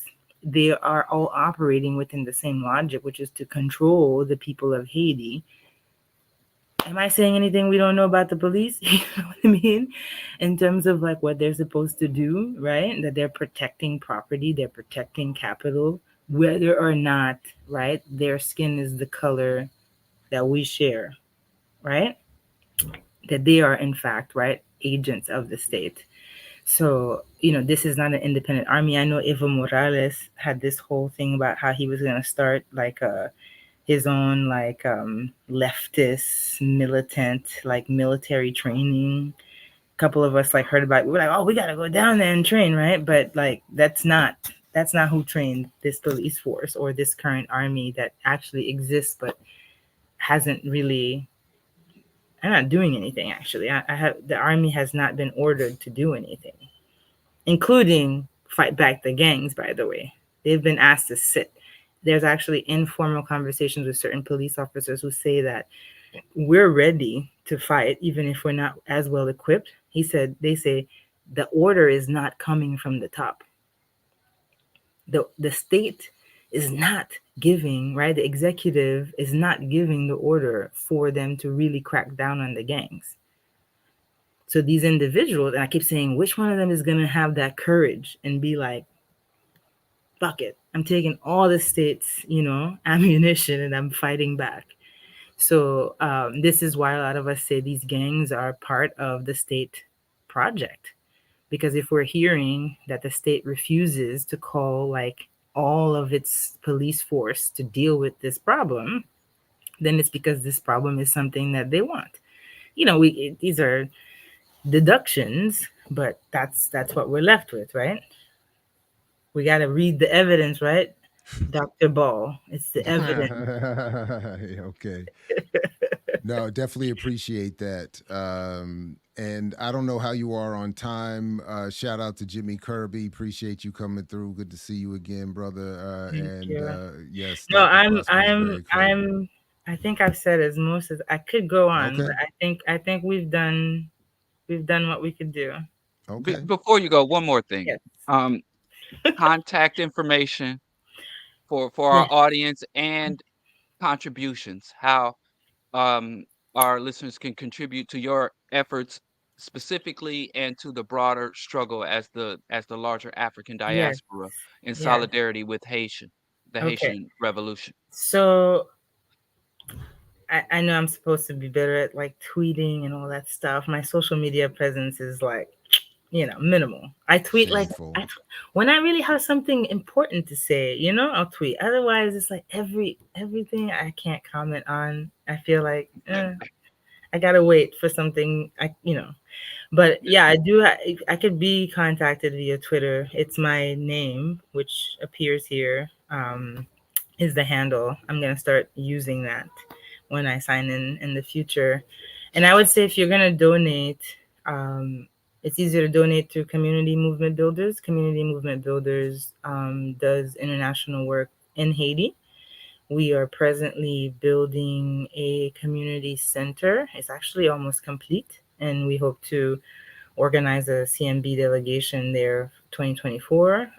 But essentially, the community center is supposed to be similar to what CMB is doing in Atlanta, for example, right, where it's a site to be able to draw people in to do political education, gardening, etc. And it's the headquarters of a particular socialist party in Haiti, which is trying to do a very sort of, if you will, Black Panther Party style work, right? Where it's not just, let's talk up here, vote for me, and then you'll see what I can do. But let me show you what I can do. And right, this may inspire you to vote for us and to have control over the state and do the same. So CMB is supporting that project via me. So if you donate to CMB, then, Haiti will benefit that way. And it's not Kamal's Community Movement Builders. It's our dictatorship. Yet another dictatorship. You sure about that? No, I will say, yes, Kamal is the founder, certainly, but I think that there is a whole lot more democratic decision making that's happening than may appear on the outside. That's what someone under dictatorship would say. Oh yeah, okay. But we blink twice if you need us to come rescue you. What we do have is a very sort of anarchisty style, right? So we have different chapters, right? Dallas, we have now, Sacramento, right? Everyone's work is going to look like what that community needs, even though we have threads running across all the chapters. So there is a certain autonomy that every chapter has, every member has. My international network, Kamal doesn't even know what's happening. So, he knows, of course, like how you guys know, but I just want to make sure. Look at this. Look at Coco's like, what exactly? What they talk about? What they said? Thank you. Okay. He's an elder. He's an elder whose mentorship is important. His guidance. Okay, his guidance, but his emeritus. And like anything else, nothing happens just because there's a figurehead. There are like people on the ground who actually do the work and who are the ones, really who represent and make the organization like an organization to even be talked about. So Coco, the question Yipper asked if we were talking about Kamal's Community Movement Builders. So we're Dr. Prosper is cleaning that up. I think it's called a fiefdom. I don't know. So are you, is it that mean that you're not a member and you won't be joining us? Who, me? Yeah, you. I'll join up. Oh, okay. But and then we will welcome your challenge to the power structure. Yeah, Dr. Prosper has to get to the baby. Yes, I do. Well, actually, she has to go manage her staff. My nanny, shout out to my partner is her staff. See how progressive she is? She refers to her nanny as partner. Yeah, we're all a family here. We're all a family. Like some of us are more equal than others. We're not employees. We're a family. We're a team. Contributed to this baby coming to be. So yes. Okay. Well, then in that case, we'll forget. Okay. All right. Well, in that case. Anyway, Dr. Prosper, thank you very much. Thank anytime. You for having me. Please come through anytime, and thank you for your good work. And peace to you and the family. This was worth my waking up at 5:30 in the morning. That's the new commercial for EYL right there. Yes. Oh, there you go. It was worth getting up in the morning. Clip that. Thanks, Dr. Prosper. Take care now. Thank you. Peace. All right, let's one quick cleansing break and come on back and wrap things up. You got to earn your liberation. All right, very, very, very dope. Thanks again to Dr. Prosper and CMB and all that good work. Fellas, what's the plan? Are we wrapping up? Are we finishing up? Anything we want to come back to or address? Yeah. Oh, there's a bunch of stuff on the list we didn't get to. Not a bunch, but let me pull stuff up here. Let me pull stuff up here. But we ran out the clock. Well, I mean, we have, we have flexibility if you all have flexibility. Otherwise, I only have a few more minutes. Okay, well, we can. No, it's cool. I'm about to go to the post office and send out another shipment of books. Oh, so so thanks to folks, and I'm not exactly sure what's happening this weekend on BPM or later today. So just make sure you like, share, subscribe, click the bell so you don't miss anything. If you can at all find a way to support the platform, I know Goddess Crew has said that she's not interested in doing that, but if anybody can, please go to blackpowermedia.com and support via Patreon, and maybe we can get Geechee some internet and continue to afford Diallo's salary. I mean, it's a hefty one. So, anyway, stay tuned. By the way, we got a new gaming program on that just dropped. Gamer Click.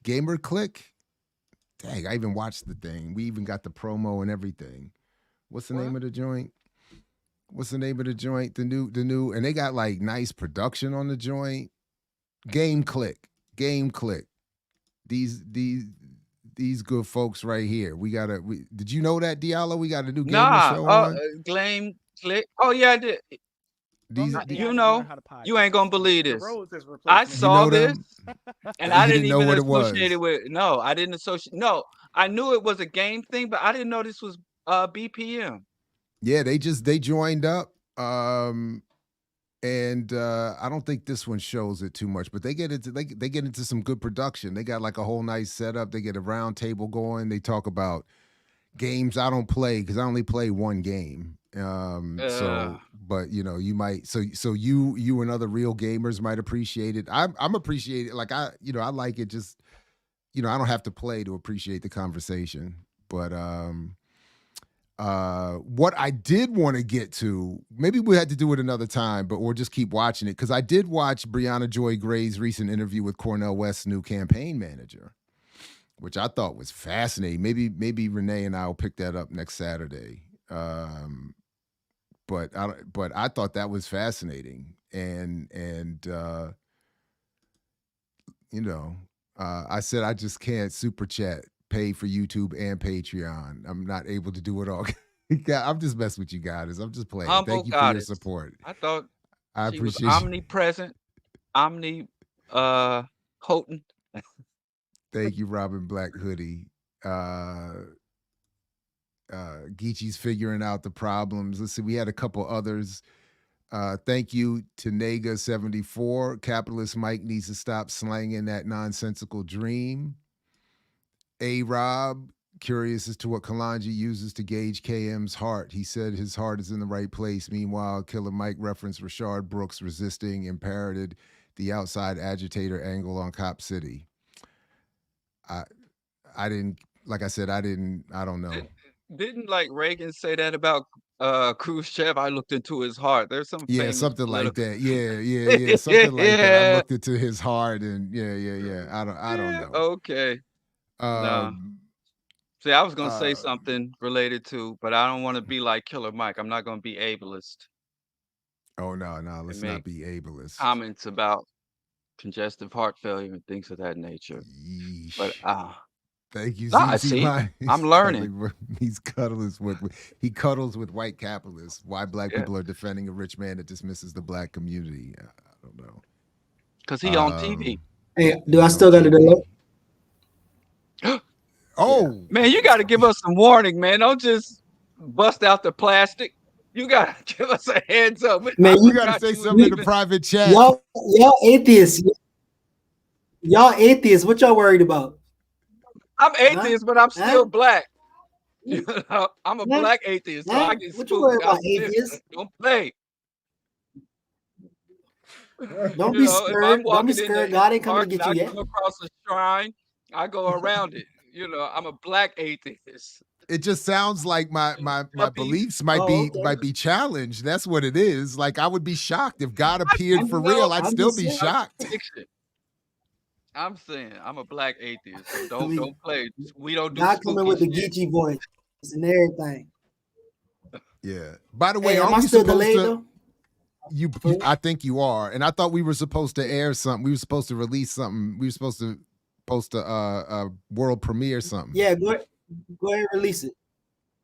Go ahead and release it Oh because you're yeah. messing Well, up I gotta delay find time. it and download it now. I gotta like get it all prepared now because you can't share it from the daggone WhatsApp because Diallo, Yes. in the chat. What Yes. did I say? Where do you want me to send it? Where do you want me to send it so we can play it on? Well, I said obviously that in send the it to chat, the email or put it in obviously. the private chat. You act like you don't have. You act like Well, you're not on listen, here. You I act like you asked don't you. know what to do. No, I I didn't see asked you you. ask me, Some but you people know got what to WhatsApp on their do. computer. But I have No, it I on my didn't, computer. actually. But my point is, StreamYard only plays audio through Google Chrome. I keep saying that, Y'all so you looking. should Hey, know that by now. So this should send that. be I fighting. can't play it through WhatsApp. I'm on Microsoft Edge right now. But okay, all right, I got you. Oh, Oh no! Wait a minute. You're not. Wait a minute. Geechee. It's not StreamYard. You can broadcast yourself through Chrome or some other app for browser, but you cannot present and share audio from anything other than Google Chrome. Cool. Got you. Is that hard part lesson clear I now? had I to learn. thought so. So if you want me to play something, you're gonna have to email it or put it in the private chat. I feel like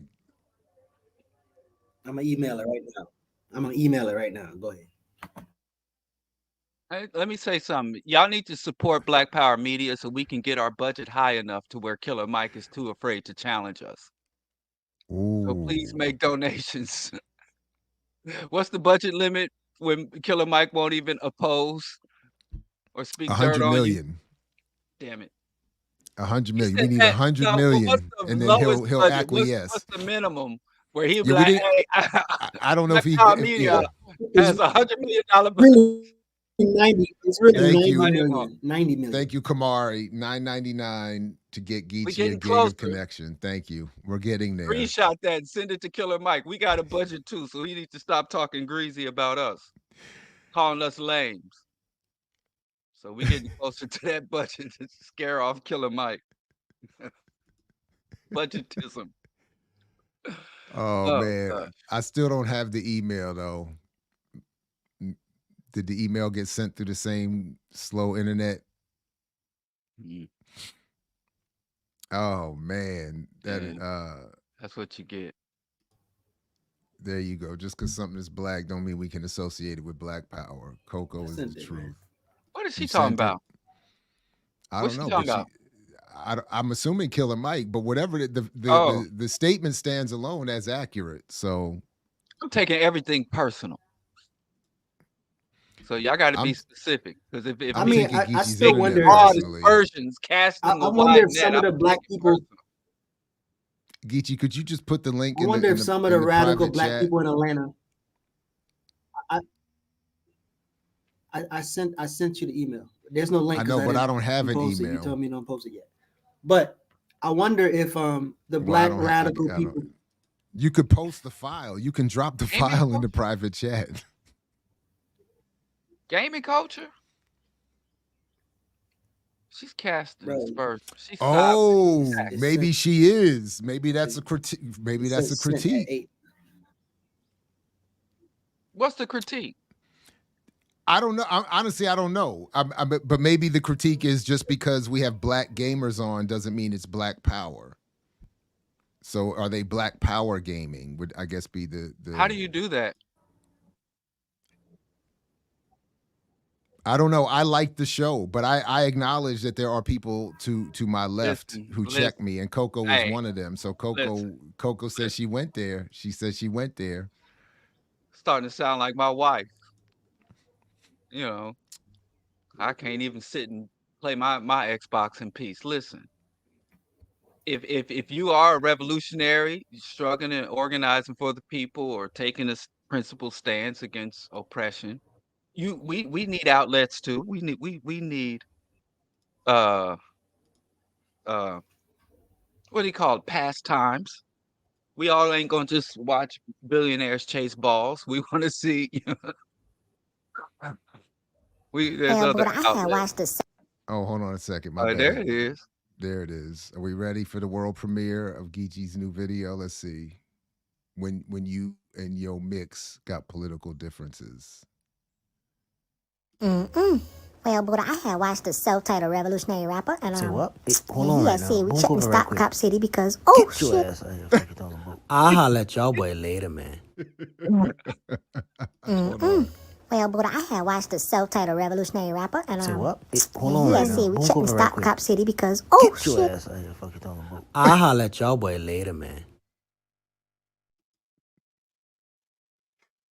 I love it. I love it. There's the world premiere. Don't get me started, Diallo. You be drawing hard lines, but can't draw a line here. Ooh. I don't draw hard lines. I don't know where people get that from. What are you calling me? I listen. I don't draw hard lines. I'm the easiest dude to sway. All you got to do is give me a rational, reasoned, or evidence-based argument that, or if you could take my positions and properly, dissect and demonstrate the flaws of my positions, I'm more than willing to change. I have no emotional commitment to anything.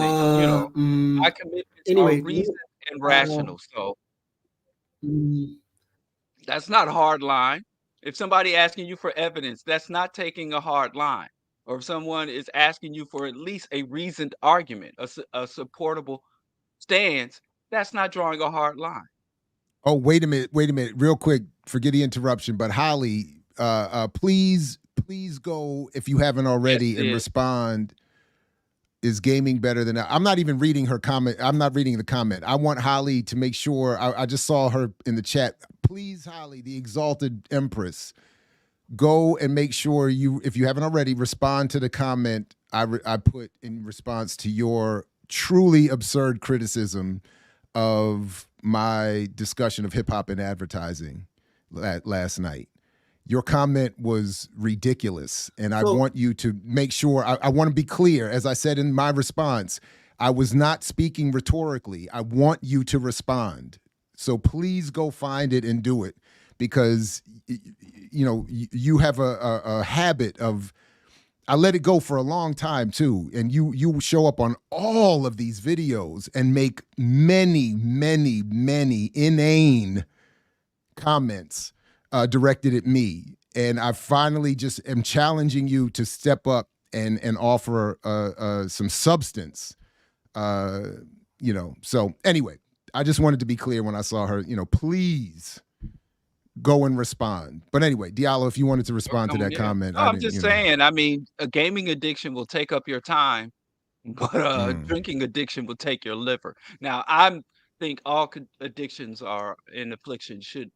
People should seek treatment for them. But if we had to classify addictions, I would probably say an addiction to something that occupies an inordinate amount of your time and energy. I know we already got past the arguably less than something that destroys your internal organs. But I'm sorry, Geechee, go on. No, I know we got past it, but I think I was trying to follow in the comments who was from Atlanta on the left who's connected to Mike. And I don't know if Minister Server and Kalanji, but I think I was, if those people on the left or those radical people that's connected to him, would they agree with him in terms of calling my Atlanta the Black Mecca? And then is arguing the points around if it is the Mecca or not, right? So, for instance, when Maynard Jackson was calling it the Mecca, and then when the mayor who KillerMike was talking about, Atlanta was top 5 in poverty, and so I wonder if like that's a conversation that they have in terms of like they might not talk about Cop City and shit like that, but like would they agree that that city is the Mecca and why not? So. But I don't know. I don't know if I've ever heard Kalonji had a conversation or even call it the Mecca, which I doubt he would. But I wonder if that's the conversation. Holly, I answered you. It's on the video from last night. You made a comment on the video for hip hop and advertising, and I responded to it. So it's right there. So go find it and answer. Oh, that's my Holly. That Yeah. sure is. I be confused. Yeah. Me and Holly had a very civil discussion. She says she prefers you to me now. She's come around, and that's good. If you find Diallo easier to me, I hope you find him easier to me. I don't mean to be easy for you. We should have a pageant. No, I have let a lot of stuff go. Like going back middle-aged man pageant. Months. Holly is like doesn't miss a video and doesn't miss a chance to say something rude to me that is almost not almost always wrong. Like it's always wrong, misses the point, not saying what I'm saying. It's just so irritating. So this time I was like, she was so dismissive of what I did last night, and again without addressing the content, and it is to me irritating. Address what I said and then tell me what I exactly said that's wrong. Somebody just put up on my when I clipped the little portion of me talking about Amos Wilson in the Buying Power book, somebody went on Instagram and had all this smoke, and I said the same thing I'm saying to Holly. Where exactly did I say what you're accusing me of saying? And then what I actually did say is wrong. But part of it is for Holly, it's just quantity. She wore me out with the quantity. With the Amos Wilson question, it's a question I get all the time. So I want to respond. I want people to be specific. If what exactly is said that is wrong, and I can't get anybody to do it.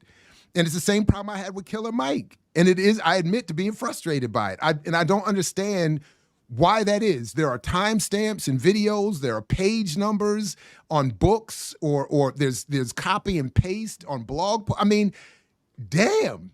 Tell me exactly what I said, when I said it, and why it's wrong, and stop with all the routine. And with Holly, like, you're here all the time. I'm like, you watch every video and comment on every video and are almost always wrong. When you're talking to me, you are always wrong.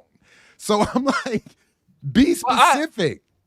Go ahead. I agree with your criticisms of Amos Wilson specifically, but I also agree with the broader position that you made that I don't think no matter how beloved or how many things they get right, I don't think any of our scholars or icons or elders or anyone is above critique and criticism. No, right. No, Holly, in this case, you didn't say I was wrong. You dismissed my entire presentation and discussion by saying you said it's just basic marketing. What's the point? That's what you said. And then, but it didn't address any of what I did in the presentation.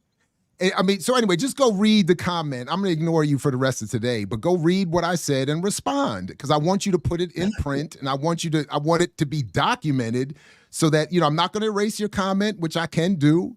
I just want you to put it in. I want you to leave. I want to leave it there. I want you to answer the comment. Please go answer the comment. Jared don't want the views or interactions from listeners. What are you talking about? I'm saying Josephus is exactly wrong again. I am saying I do want the exchange. I'm inviting the exchange. I put the link to the studio in the chat for people to give me the exchange. I go publicly to places where I'm inviting the exchange. What I want in the exchange is specific reference to my work, what I exactly said, and what is wrong with it. What I keep getting are vague, abstract, or entirely inappropriate responses or that have nothing to do with my argument. So that's what I want. But, you know, and if so, Josephus, tell me where I have ignored a specific criticism. That's, again, I'm saying, where is your evidence for the claim? Where is the link? I'm on here almost every day. I've been doing this for 20 years. Got a whole website with 20 years of work. Find the work. Tell me where I've said something that's wrong, and let's get into it. Tell me or show me where I've avoided a criticism. Give me one example.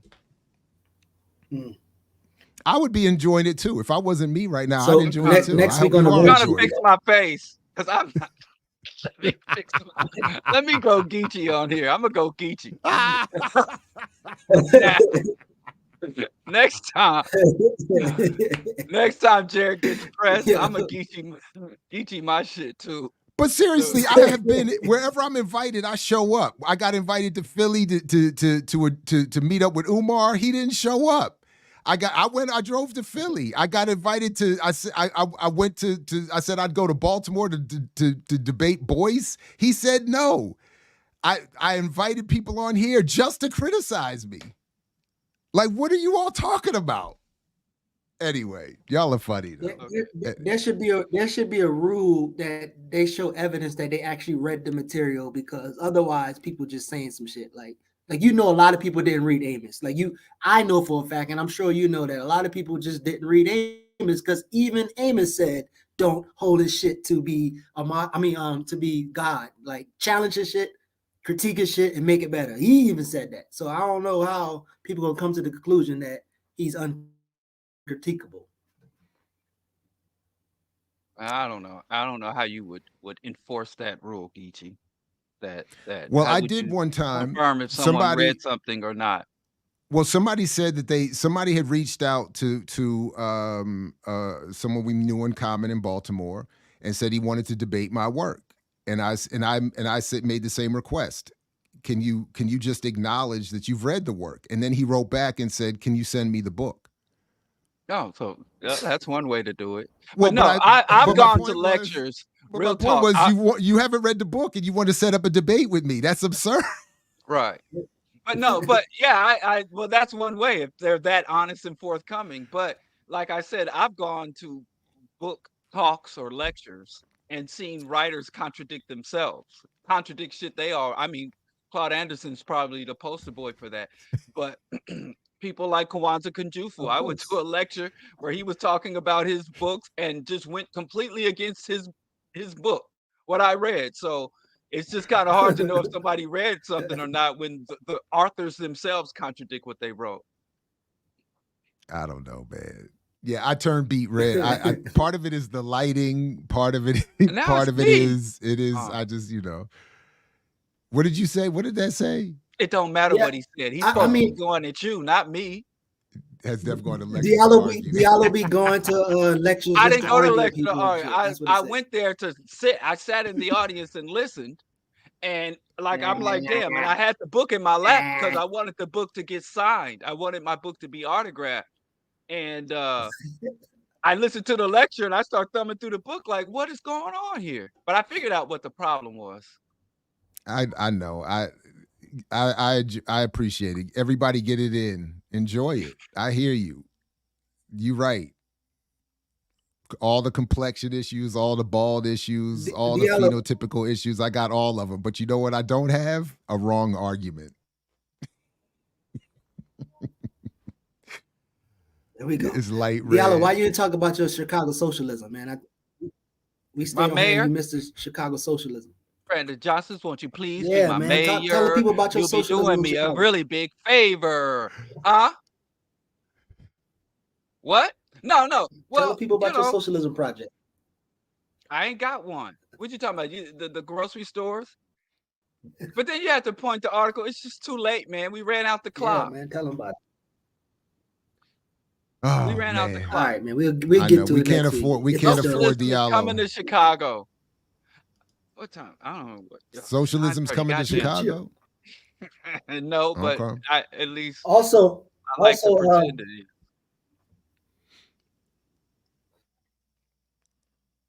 Also on the 29th, Oprah Winfrey and Morris Chestnut going to be doing a docuseries on Black Wall Street. Yeah, It's gonna be very, very, very funny. Very funny. When does Two Blacks Black Laundering Black Rage book come out? He need to hurry up with that joint. They need to hurry up and put that out. And because that Oprah thing sounds like another example. Oh, you know how well she's done with our culture and our history, how well she's managed that in the past. I mean, Oprah's like, let me stop. Let me tell you about the episodes. I'm gonna tell you about the episodes. So first episode, they're gonna take somebody's house and remodel the kitchen. The other one is gonna talk about transitional housing for sisters who came back home.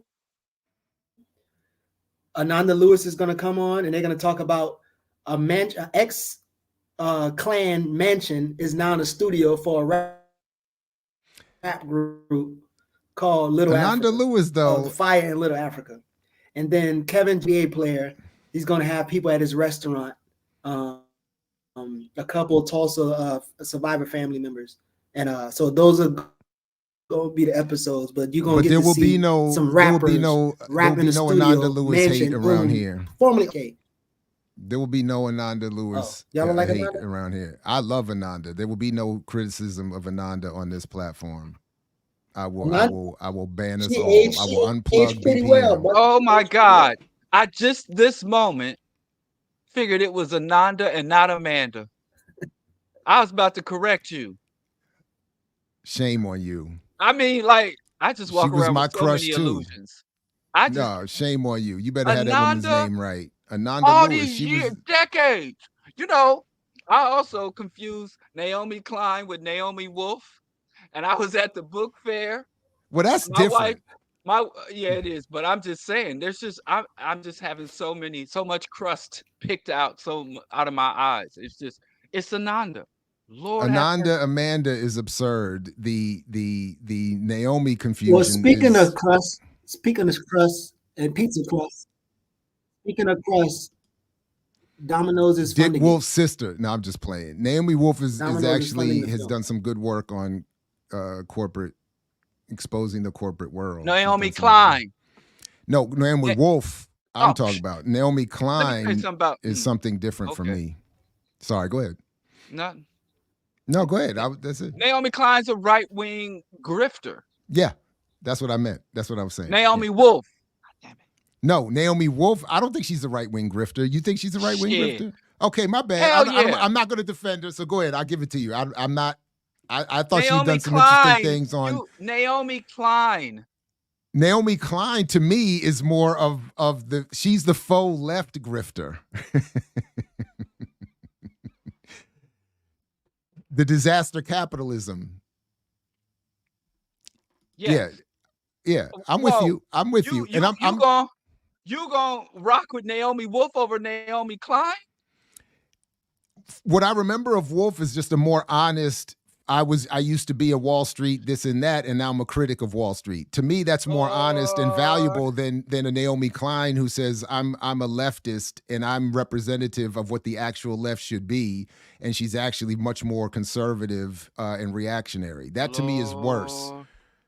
I hope that distinction is clear. I think I agree with you on the politics, but but to me it's worse when you promote yourself as left and you aren't, as opposed to promoting yourself as a mainstream centrist critique of Wall Street, having been in Wall Street. Anyway, but you said she's a mainstream. Okay, I'm saying that Naomi Wolf, from what I remember, what I remember reading from her were critiques of Wall Street from someone who used to work in Wall Street. Now they weren't critiques, but she's way off that. She done went way off the reservation. Okay, then I don't. Oh, can they? I don't know. I don't know. That's what I was saying. I'm not trying to defend either one of them. Okay. Oh, I ain't defending either. I just confused them quite a bit. But goddamn. And that to me is fine. I just was condemning your confusion of Amanda Ananda. Yeah, that put some respect on Ananda. I don't know. And I've said Amanda in the past and nobody corrected. Shame on you. Well, then shame on them too. How dare they? How dare they? It's Ananda. Wow. I just learned. See, that's why I'm not rigid. And now I got new information and I changed my position. you know. And Good for your you. girl Naomi Wolf, her and Steve Now Bannon are she's my very girl. close. Now she's my girl. See, They're there it very is. close. See how Her that and Steve happened? Bannon, and she's with all the intellectual dark web now. Okay. I done messed up. Now she's my girl. Damn it. I'm sorry. Gotta be careful what you Diallo say already around here. out of That's my control fault. when he wear them white glasses. You gotta be more careful. I gotta be more Once he careful. wear them white glasses, he don't hear nothing. He out of control. Who called you Spike Lee earlier? They said Spike Lee was cooking when you were on one of your moments. Somebody called me Spike Lee? They did. They were complimenting That's probably the same people out. That's not a compliment. No, they were complimenting what you were saying as they were calling you Spike Lee. Nah, that's the sneak dissing. Who's the faux noodle left? Now I'll just sit here and can't see nothing. Now there we go. Now he just blind. And you got your Charlie Brown sweater. Is that your Charlie Brown sweater? I'm just noticing that. Is that a Charlie Brown? Outside the culture, man. Oh my! Oh God. wow! You Basquiat. don't, Yeah, I'm outside. I'm not cultured. You don't know. I just saw the time. It looked like Charlie Brown. My bad. No. See? I'm a gynocentric simp. Damn. God damn. That's a compliment. I mean, take if it you're as going a to simp compliment. for something better than being a capitalist simp. I simp for at least one. I'm gynocentric in a very singular way. Right, yeah. Some dude called me gynocentric. I'm like, what should I be penile Diallo, centric? you should order. You What else am I going to center around? You over I'm there? going to be any type of after phallocentric? Afrocentric. What other centricity would I be? Center. And what else? What other fulcrum? What other target? Oh man, look at that! Now look at how I've been. Look at Josie. Wait, is this the Skip Coon Josephus? I love. Oh, Josephus had me wrong. You must have been trolling me earlier. Come on, man. I love Naomi Wolf, Dr. Jared Avocado Ball. That's messed up, man. My middle initial is A, though. It is true. My middle initial is A. My middle initial is K. In case y'all wonder, since we going full government on here. And by the way, everybody, 6 days to my birthday. Just everybody. So cash at me. Whatever you need to do to prepare for that. 6 days, and I gotta pick the go-go show I'm going to this week. I gotta find one and get out there. But anyway, anything you all want to let anybody know about before we get out of here? Wait 10 minutes for Geechee to catch up to the audio. Hey, Geechee got that Mitch McConnell. Man, Mitch McConnell internet. Nah, cause y'all was interrupting me, so I ain't even coming no more. I'ma just sit in the back. Oh man. All right. Well, listen, thanks everybody for showing up. And please like, share, subscribe, put this in your socials, comment, do all of those things. Please definitely put it in the comments. And blackpowermedia.org to support in any number of other ways. Pick one that works for you. We will be back next week with more EYL. And in the meantime, make sure you catch all the other offerings from everybody on the platform. Diallo show is back on Monday. His link is in the show description. And yeah. All right, fellas. All right. And yeah, keep donate so we can get rich enough where Killer Mike, Cuddly Mike is scared to criticize us. That's the goal. That's the goal There it for is. everybody in life. Peace, everybody. You got to earn your liberation.